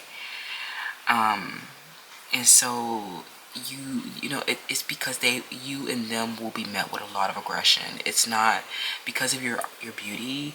Maybe this person is just waiting for you to get more acclimated to the buzz, to the rewards and recognition, because you could be unprepared to handle a lot of this. Like, people seeing your beauty, you think that, oh, it's going to be all kumbaya because you're innocent, pure, and redemptive, and have this special connection to the divine. People will literally despise you because of this, okay? So, and because other, members of the society that have, public figure status, celebrity status, rewards and recognition. They tell us stories all the time about how they face violence. So don't think that it can't happen to you because you're just this special child with all these good gifts, right? We have true love, good outcome. Yeah, you're definitely getting a good outcome here, but I think that for a while you may have been, challenging expectation because you know that your gift brought a good fortune, a great fortune, in fact. And so if they've been at a crossroads, it's been weird, things have been unclear, it's been foggy, it's been a situation where, you might have felt like people have been stealing from you or trying to replace your gift with the artificial intelligence.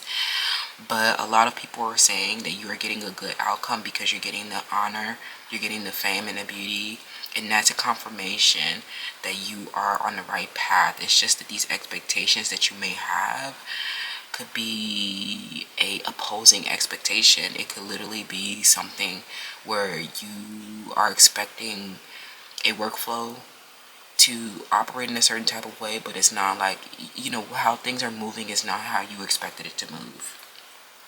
You are definitely getting a good outcome. You definitely have true love. You definitely have a great fortune. Nobody can take your honor, fame, and beauty. But there's a lot of expectations that you need to release around how this unleashing of your magic will do the more you garner the reward and recognition. So I think it's an adaptation. It's something that you need to learn, okay? And so it's not that it's not true love. It's not that they're, their expectations of you could be, that you would be some ordinary person or handle this fame, honor, and beauty in an ordinary way, but you're not. Some of you guys, this person exposed you to, this fame, art, and beauty, and gave you this high honor. And you liked it because it was a good outcome and that it was the true love. But some of you, they had a different expectations or a contradicting expectation. Some of you guys totally repelled in this situation. Maybe you withdrew, maybe you did not. You got very shy and timid in front of the camera. Maybe a lot of you guys have been very, very, very uncomfortable with all of the attention and spotlight that has been on you. Especially some of y'all are long ballerinas or something like that. You long, flexible. You look bright within your aura. These people, it's a lot of attention on you, a lot. And so some of you guys have gone through a process of, this is not always how you've been, perhaps, but you definitely get a lot of attention, and some of it is unwanted. And, they may have had expectations about how you will be socializing, relating in society, what your role would be. And a lot of you guys have just been trying to take up a more subtle role, or you have been having a different expectation about your occupation or some kind of honor that you've been receiving. And they're really struggling, and you guys could be in this loop also of having like a different attachment style, love language. You could be an introvert and they can be an extrovert, and they may expect you to be so out there and so eager to speak to people, but a lot of this attention that you're getting is making you extremely uncomfortable because people keep staring at things that you would not necessarily think that they should be staring at. People become fixated upon things, and when they have that lingering, and sustained eye contact upon your body part, is very scary. I think that you are always coming across as pure and innocent and redemptive. And so, you're just maybe even living moment to moment, being playful in a way.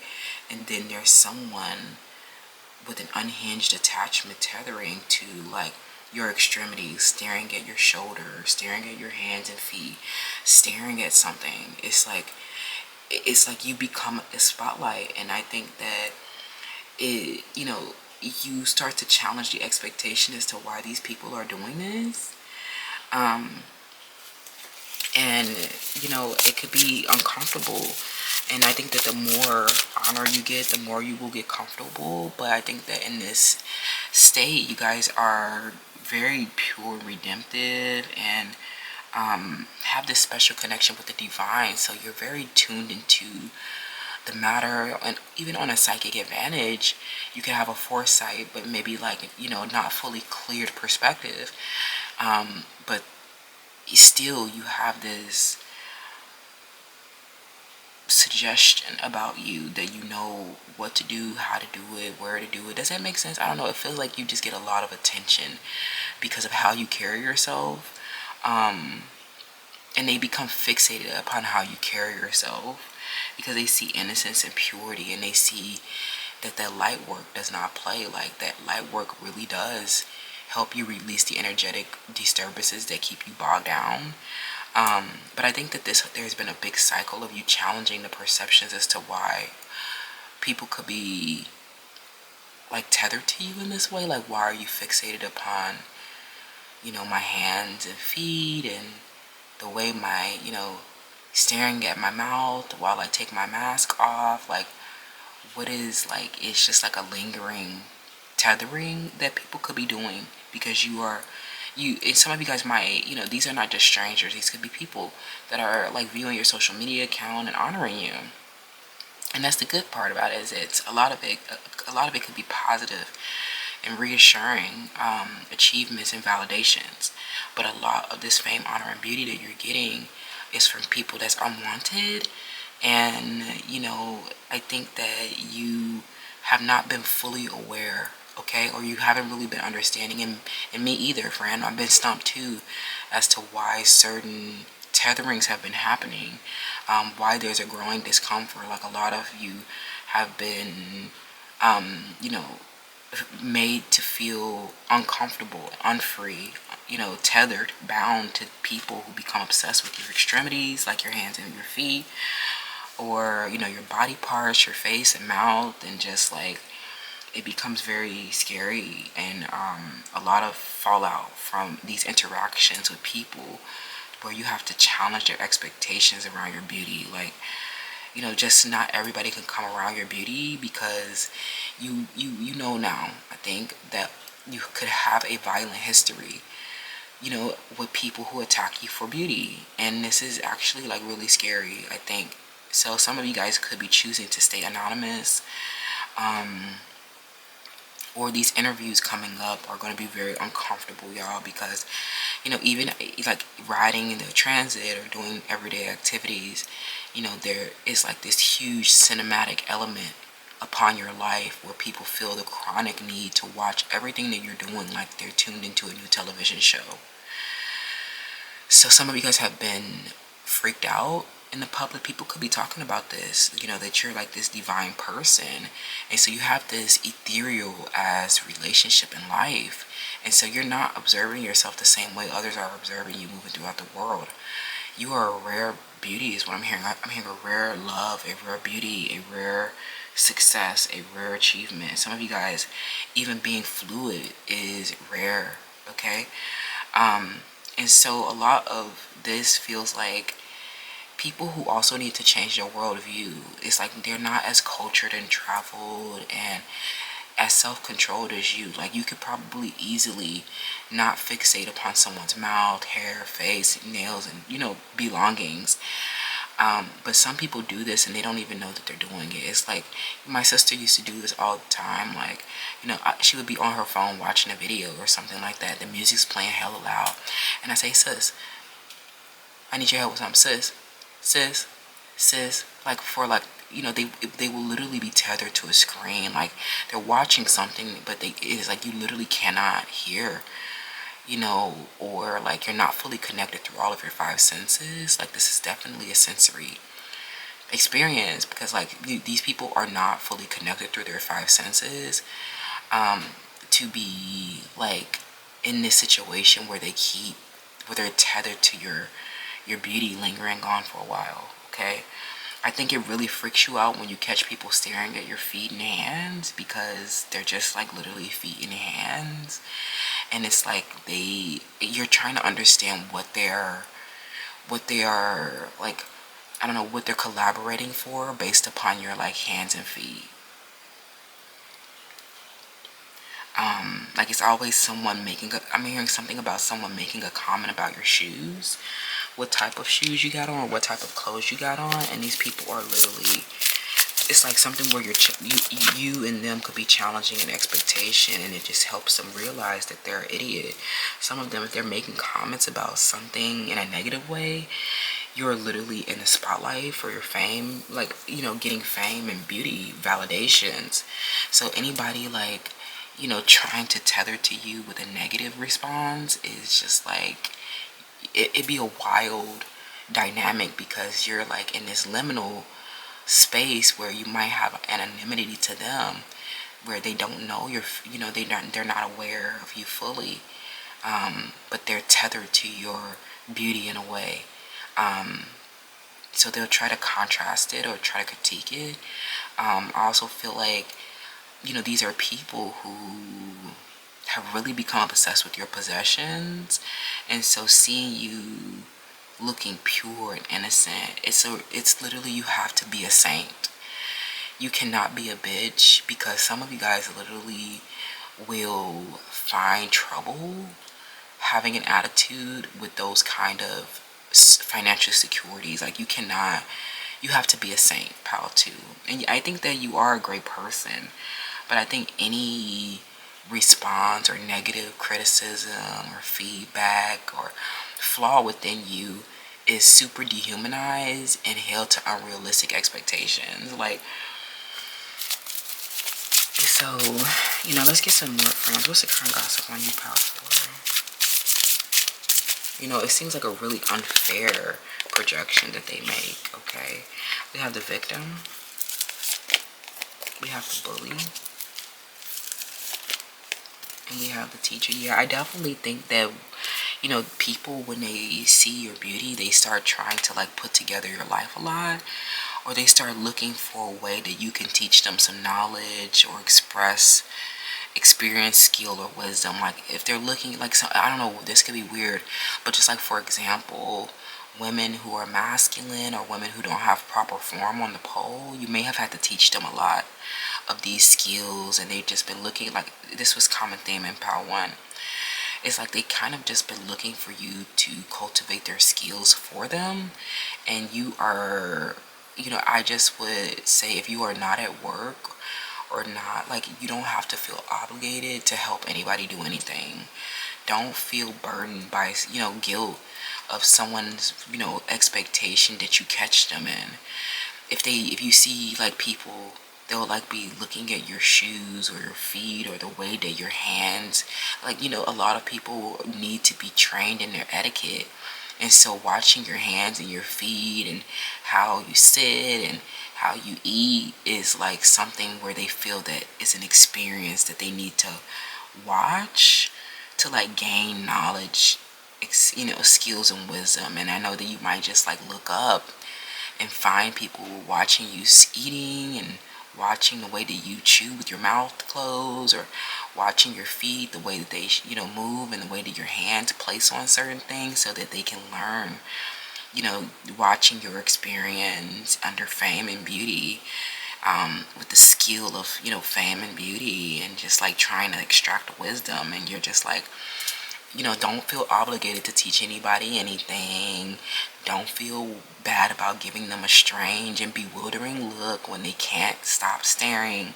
Watching someone eat a sandwich is not, you know, it's not wisdom. Like, it's just like back up and makes people uncomfortable. And I think that that's like a social etiquette that is just like super, that's like a super big, you know, faux pas. Like, never in a million years get caught staring at someone while they're just trying to like eat their meal. Another etiquette is just like, if you see somebody eating a meal and you're not sharing a meal together, or maybe they order some food before you came over, or they dropped by the McDonald's on their way to your house and they walked in with some food, don't ask anybody for any of their food. Like, that's not okay. And don't, like, you know, don't ask anybody for any of their food. And another social etiquette is like, don't ask anybody to smoke their weed. Like, the only time, you know, is if someone asks, that's just like, if someone invites you, I think that you make it really awkward with these, with asking people for things, okay? So, a lot of them come around too, especially if these are like bums in the everyday life. They'll come around with this sob story with the victim, and they will, play the victim for positive feedback. And a lot of you, people have seen you innocent, pure, redemptive. They'll see beauty and they'll just like assume that you have something to give them or feel entitled to you giving them something or teaching them something. And that's just no. A lot of them will break out into physical and verbal assaults when they see your beauty. And it's just like not okay for you to just like not be able to experience a stranger in harmony. This is the weirdest experience of my life, is seeing strangers getting into fights and brawls because a stranger showed up with a pretty dress on or a pretty aesthetic. Like entering an environment with another woman and getting into a brawl about her fame and beauty is wild and unbeknownst. This situation is like, it's like you have to teach a lot of people skill without consenting to it. Like it's like a day job teaching them, and you're like the substitute teacher. You know what I'm saying? Like something where you have to like teach them a lot. You have to like they learn a lot from watching you. And you're like, I'm not trying to be watched. Stop looking at me. Back up, you dumb bitch. Like, a lot of you guys are getting aggressive with them, and that can take away from your innocence, purity, and redemption. But I think that you always maintain you always redeem your purity after a situation. But I think that it could feel really particularly threatening because it's not a consensual experience.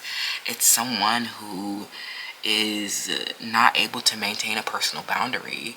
Like, why on earth would you sit there with somebody and like you see a stranger eating a meal? Like strangers are literally walking up, can I get a slice of pizza?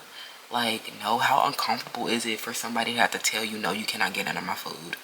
Like, how uncomfortable is it to tell someone, no, you can't? Like, I'm this my, you see me smoking, and people, weed is sacred to them. You know what I'm saying? Like, you cannot ask people for their weed. Weed is not cheap, okay? And then a lot of them will see your life and see your beauty and play the victim for positive feedback, to try to get you to help them with something, okay? Some of them, they're trying to act like you're the one that bullied them, because you were really getting,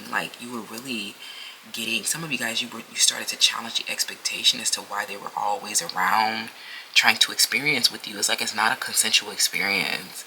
But some people who find you on social media, they just became obsessed with the experiences that you've been talking about and offering, and they weren't smart enough with their own knowledge, experience, and skills and wisdom. And it's just like you are always someone's teacher, even if you don't consent to it. And they're always coming around with like this pity or needing, like, it's like, especially if these are strangers on the street, they could be saying that you are stuck up or that you are not, you're not nice, or you told them no. And a lot of them are just getting pissed off when you tell them no. It's like, this is my personal opinion. I'm not giving any bum on the street nothing, okay? This is the modern world. If you're outside not begging people for money and resources, that means that you are not really going to do anything with the money and resources I can provide you with. So I think that, like, a lot of you, once you started challenging some of these expectations, you started to learn that a lot of these people were just concealing a deep fear about your beauty, and they had a right to be fearful, friend, because you're a triple threat. But I think that like, you see how this victim is just like uncomfortable. It just feels like you're trying to have you're trying to have moments of peace. Like you're trying to have a quiet moment in a grocery store before you have to return to your, stressful, high-paying job. And there's someone getting tethered to you doing a mundane activity is actually really burdensome. They don't, I think that they expect you to help them with something. And even if they don't say anything, the longing in their face and the expression is like, whoa, look at your beauty. Whoa. Like, no, back up. Like, it's always like some type of lingering onto your beauty, and it's so uncomfortable because a lot of these people are very unattractive. You might find them to be very unattractive. And so it's awkward, when you're just trying to experience your life, with innocence, purity, and you might even be redeeming something that was previously lost or stolen. But a lot of these people who expect you to teach them things are actually destructive and negative forces that you have to defend yourself from. And you're having to expect, like, why are you coming around me? Like, that's so weird that, like, a threatening student, a stan account, a fan, keeps coming around trying to ask for, like, keeps begging and keeps asking for pity after doing something physically or verbally abusive. It's like, no, no. And it's weird because they just keep playing. It's always pity. It's like a pity party. It's always someone else's blame. It's like, oh my God, like, y'all will even be able to see this in people's faces. Like, pretty girls, please, y'all. Especially with this moon energy, you send these people into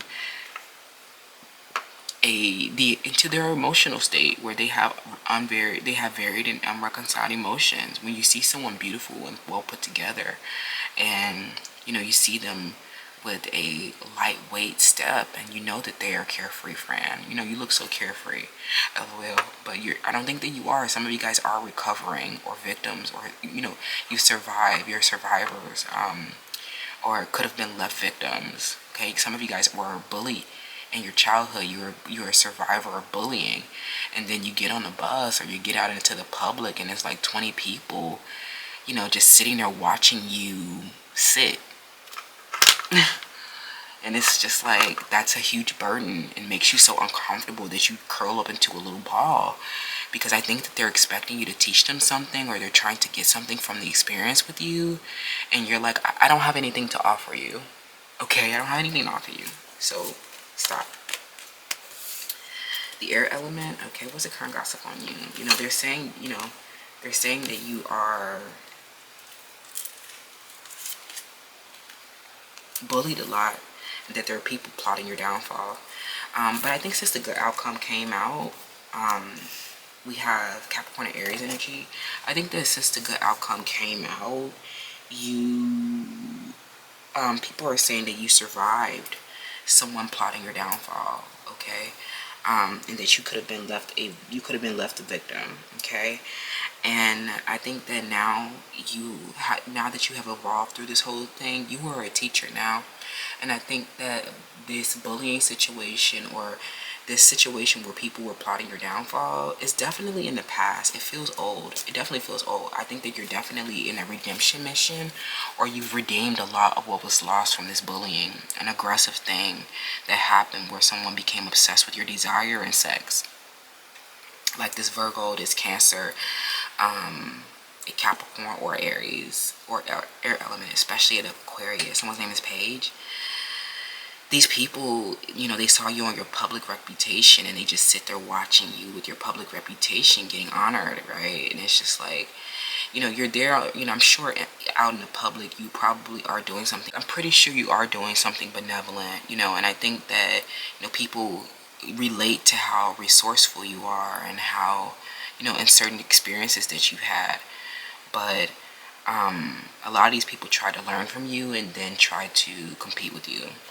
Someone's name is Michaela, or starts with the letter E or S, or letter N. This person is aggressive about your sex and desire because the way that their face and their head is shaped, or something like that, or that your ratios are just dramatic, and your beauty is very renowned. Okay. But on top of being a beautiful person, you're also honored for your virtuous qualities and not reduced down to your beauty. You're a fabulous teacher, but it's only after healing yourself, or surviving something where you could have been left a victim of violence, something that you definitely needed to adapt through with this air element. And these people, like even after the, you know, after surviving something, these people, like somebody is having a, you know, a like crazy expectation that you will be charismatic and sociable when you've literally just been in a bodily harm, getting where people have been violent and aggressive about your sex and desire because of their beauty that you see, the beauty that they see at face value, and they just like come around you violent and aggressive, you know, or like forcing you to have sex, or forcing, you know, like obsessed with you, trying to learn about your sexual experiences. Like these cancers, like they just don't have like erotic sex, like they're just not beautiful like that, or you know, they just don't get the same kind of experiences that you have. They don't have tails to tail like you, they don't have, you know, and they just keep coming around, and you come with this contemplation and inner awareness and this masterful ass life, and it's, you know, you've been through all these things where you've been left a victim, and they come around aggressive, talking about your sex and desire. It's like, this is like a karmic ancestral patterning where, you know, there are a lot of women, someone's name is Anakia, their name can start with the letter B. Like a lot of these people just keep coming around talking about your sex and desire. Like, stop talking about my hips, stop talking about my breasts, stop. Like, what is, like, stop.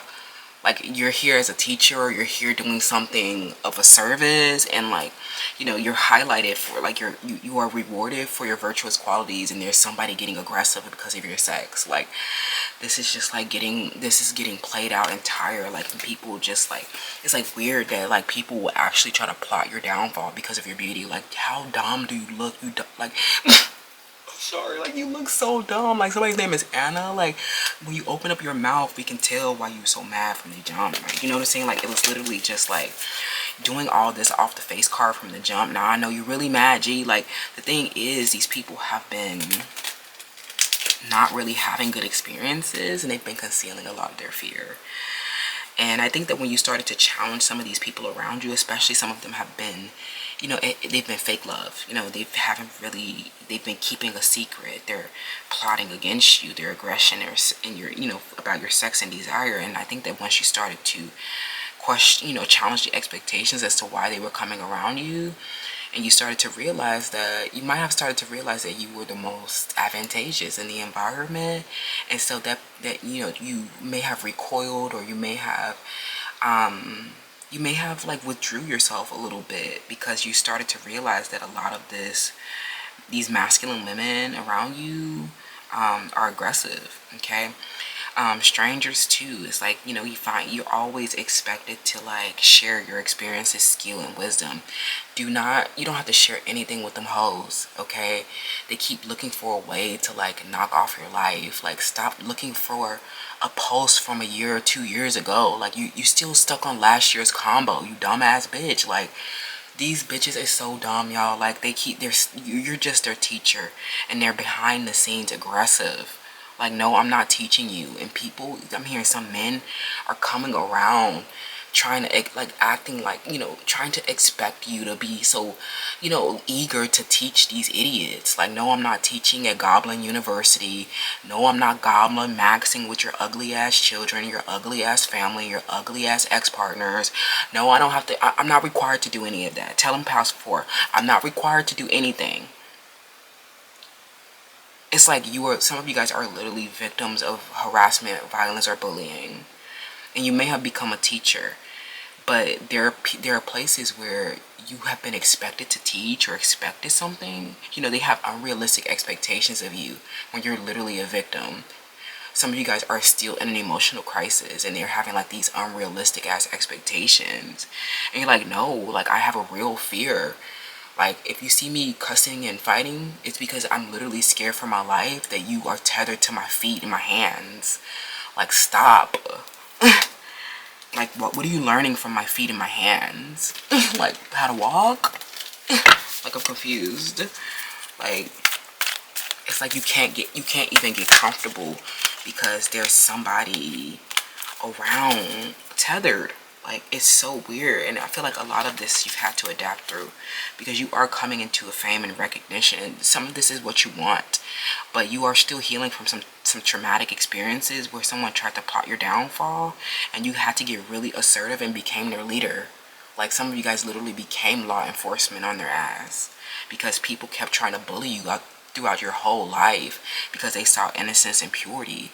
But what they really were mad at was your pleasure, your desire for sex, and your belongings. You know what I'm saying? Like, all this, you might have been stepping out as a teacher, but you were met with a, like, you know, with a challenge to grow an inner awareness around someone's violence, aggression, and sex, you know, for sex and desire. Especially someone's name is Anna. They're going to prison. If they work in an aesthetic or movement practice, you know, they're having a new emotional experience where you are considered more beautiful than them or better than them. You are better skill. Yeah, this person, they're heartbroken. You know what I'm saying? Like, watching your life, they're hideous. Okay, to be tethering onto your experiences in your body, and, you know, just like. And I'm hearing that a lot of you guys are surrounded by pretty ass girls or fine ass men. Like, something about your men are very handsome and look like Ken dolls. They're very rich or a gentleman. You know what I'm saying? So, like, a lot of they just really want to, as this teacher, right? They really want to be close to your experiences so bad, but you're like, I'm telling you experiences from the place of a victim. Get off of me. Like, they literally become, like, they're literally obsessed with you. Like, they started harassing you and committing crimes because of your, you know, sex and desire on a social media account or something like that. And you had to adapt to this fame and honor. But there is a situation where you could have been left as a victim, and they're just sitting around expecting you to teach them and share your experiences. And you're like, I'm not sharing shit with you, dumb bitch. Keep wishing, yearning, and fantasizing that you are living my beautiful, soft life, bitch. Now, nobody paying for that. You're desperate, right? I also feel like something of this is like a secession. Like, some of you guys are replacing this person. They feel very displaced and replaced. But don't feel bad, because these were people who were actually, you could have been their victim. They were bullying and targeting you. And so if you're replacing them, succeeding them, don't even give a damn, friend, because they were concealing their abuse. A lot of it was subversive. But, you know, this violence came in a lot of different forms. And it was really because this person, the truth has been coming out, that this person named Anna, Jane, Sage, Tia, that they started stalking you, plotting your downfall, and harassing you. Literally getting visibly aggressive because of your sex and desire. That's not the carmody loopity-loo. That is a mental illness that you're not responsible for. Like, you may have felt like this was so dangerous and scary. Like, some of you were taking so many actions and moving about and pioneering, doing something in a fearless way. And so you definitely were met with a lot of violence, okay? Like, don't forget where you came from. Don't forget what happened when you had to be resourceful, when you had to be disciplined, when you were met with a lot of restrictions and restraint. Don't ever forget when you didn't have shit. Don't ever forget when you didn't have no shoes. Don't ever forget when you were sitting at Union Station on your period with no tampons. Never forget. Never forget, and never fucking feel bad again in your life for not engaging with someone, denying someone access, no re-entry on your ass, no sob story, ain't no pity, woe is me, ain't no homeless person getting no meals, ain't no homeless person getting no money, you ain't getting shit. No, because a lot of you guys have been the victim. You've been there, and you know what it takes to pull yourself out of a dark place. Just because you're a teacher doesn't mean that you're expected to teach any person that comes along. You have the right to refuse service, okay? For some of you guys, they just expect you to be their teacher, and that's the first pitfall.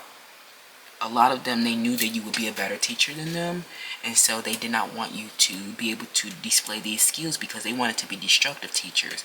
They wanted to lie.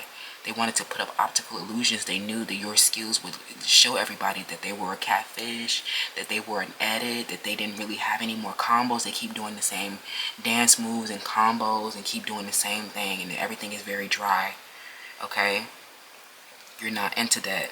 You do not enjoy their show. You do not enjoy watching them because you've had to adapt through a period where they were violent and aggressive about your sex. I'm not finding any pleasure in watching anybody that was aggressive. Okay?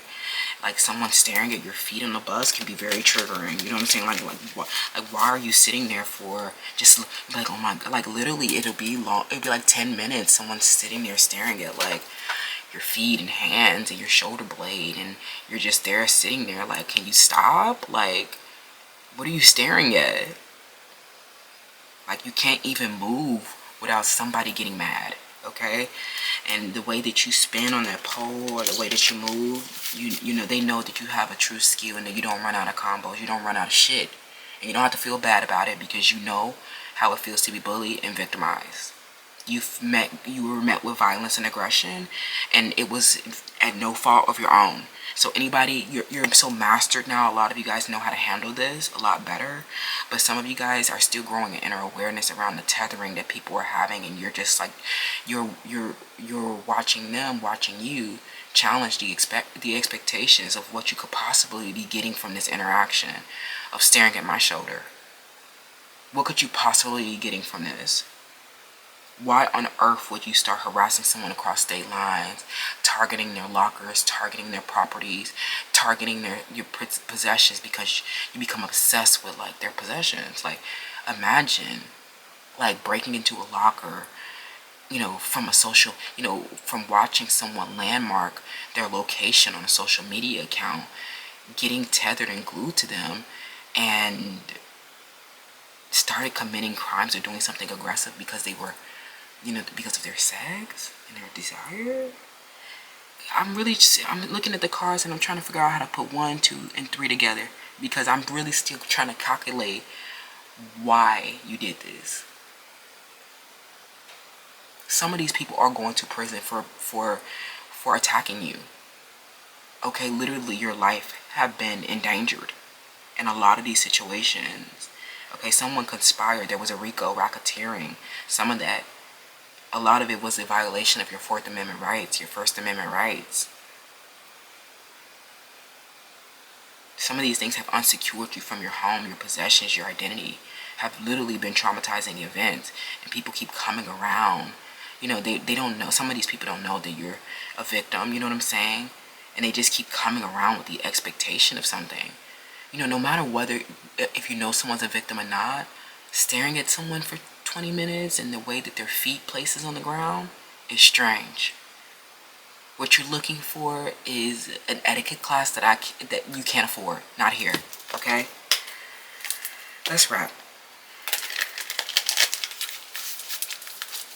Stop looking for somebody to teach you shit. Teach your own teach yourself, you dumb bitch.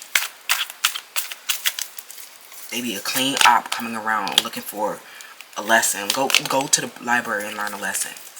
Okay? Like something where they literally, you know, they get tethered to your expression. And it's like, I'm not here to teach you how to express like me. Find your own expression. It's like you keep like, I don't know, they keep expecting you to teach them how to express. Like, find your own expression. Have your own life. Like, this is why nothing, like, ever takes form for them. Because they were sitting around, you know, looking at your aesthetics and expressions and not realizing that this was a massive infrastructure. Oh my God, yeah. And now a lot of you guys, after surviving something, you have become you have a big public reputation, or you're known as the boss, right? And so, you know, the truth came out about them committing crimes like Anna. Yeah, like, you know, some of these people were teachers in the environment, authorities within the environment, in an institution, perhaps, you know, Black Girls Pole, you know, Amanati Music, Beehive, you know, like a lot of these people have authority positions. And they were found, you know, exposed for deception, for being violent, and, you know, racketeering. Which means that they had an inner awareness about your beauty. Okay, spooky. The Page of Wands. And then the Nine of Wands. Yeah, these enemies, you know, I think you're finally done with them. Okay, with the Five of Swords reverse. And they definitely did not fully dismiss you. you didn't really go anywhere. You know, a lot of them plotted your downfall and you adapted and survived anyway. And so now this unfolding, this inevitable demise where you replace them as the teacher, okay? You know, they might make comments and try to compliment you, like, oh, she got some hips on her, or oh, look at that hair, you know, like, oh, look at that, you look so pretty, you know, like, no, I don't need no compliments from nobody ugly. I'm good. Don't tell me no compliment. I'm okay. We are okay. I don't need no compliment from none of y'all. What I need is my bills paid. You sitting there watching my, oh, you those some cute cheetah pants from an old hag that never accomplished anything in life and won't stop coughing every 2 minutes. Not the whooping cough. Sitting next to me, staring down my cheetah print pants and low-rise top next to the college campus. Like, no, those are dangerous women too. Dangerous men plotting your downfall. Looking at your beauty, looking at your life, you know, like, how are you doing that? Or, I'm expecting something. I'm expecting you to teach me a skill. I'm expecting a gift. I'm expecting, you know, what? Isn't this the irony maxer? Is it the same people that you teach and help are the same people who are getting aggressive? Like, that's the strangest thing. It's like, how do you hurt the person that helps you? How do you steal from a charity? Right?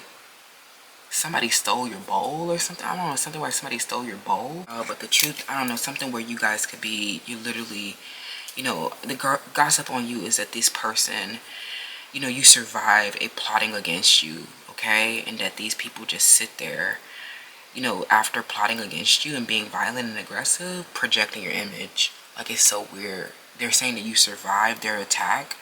And so all they do is sit, you know, they just sit, they're sitting around your house. And some of you guys have you have a bear within your house now. You have, you know, an old man. You have a man there protecting you because they were seeing you were innocent and pure.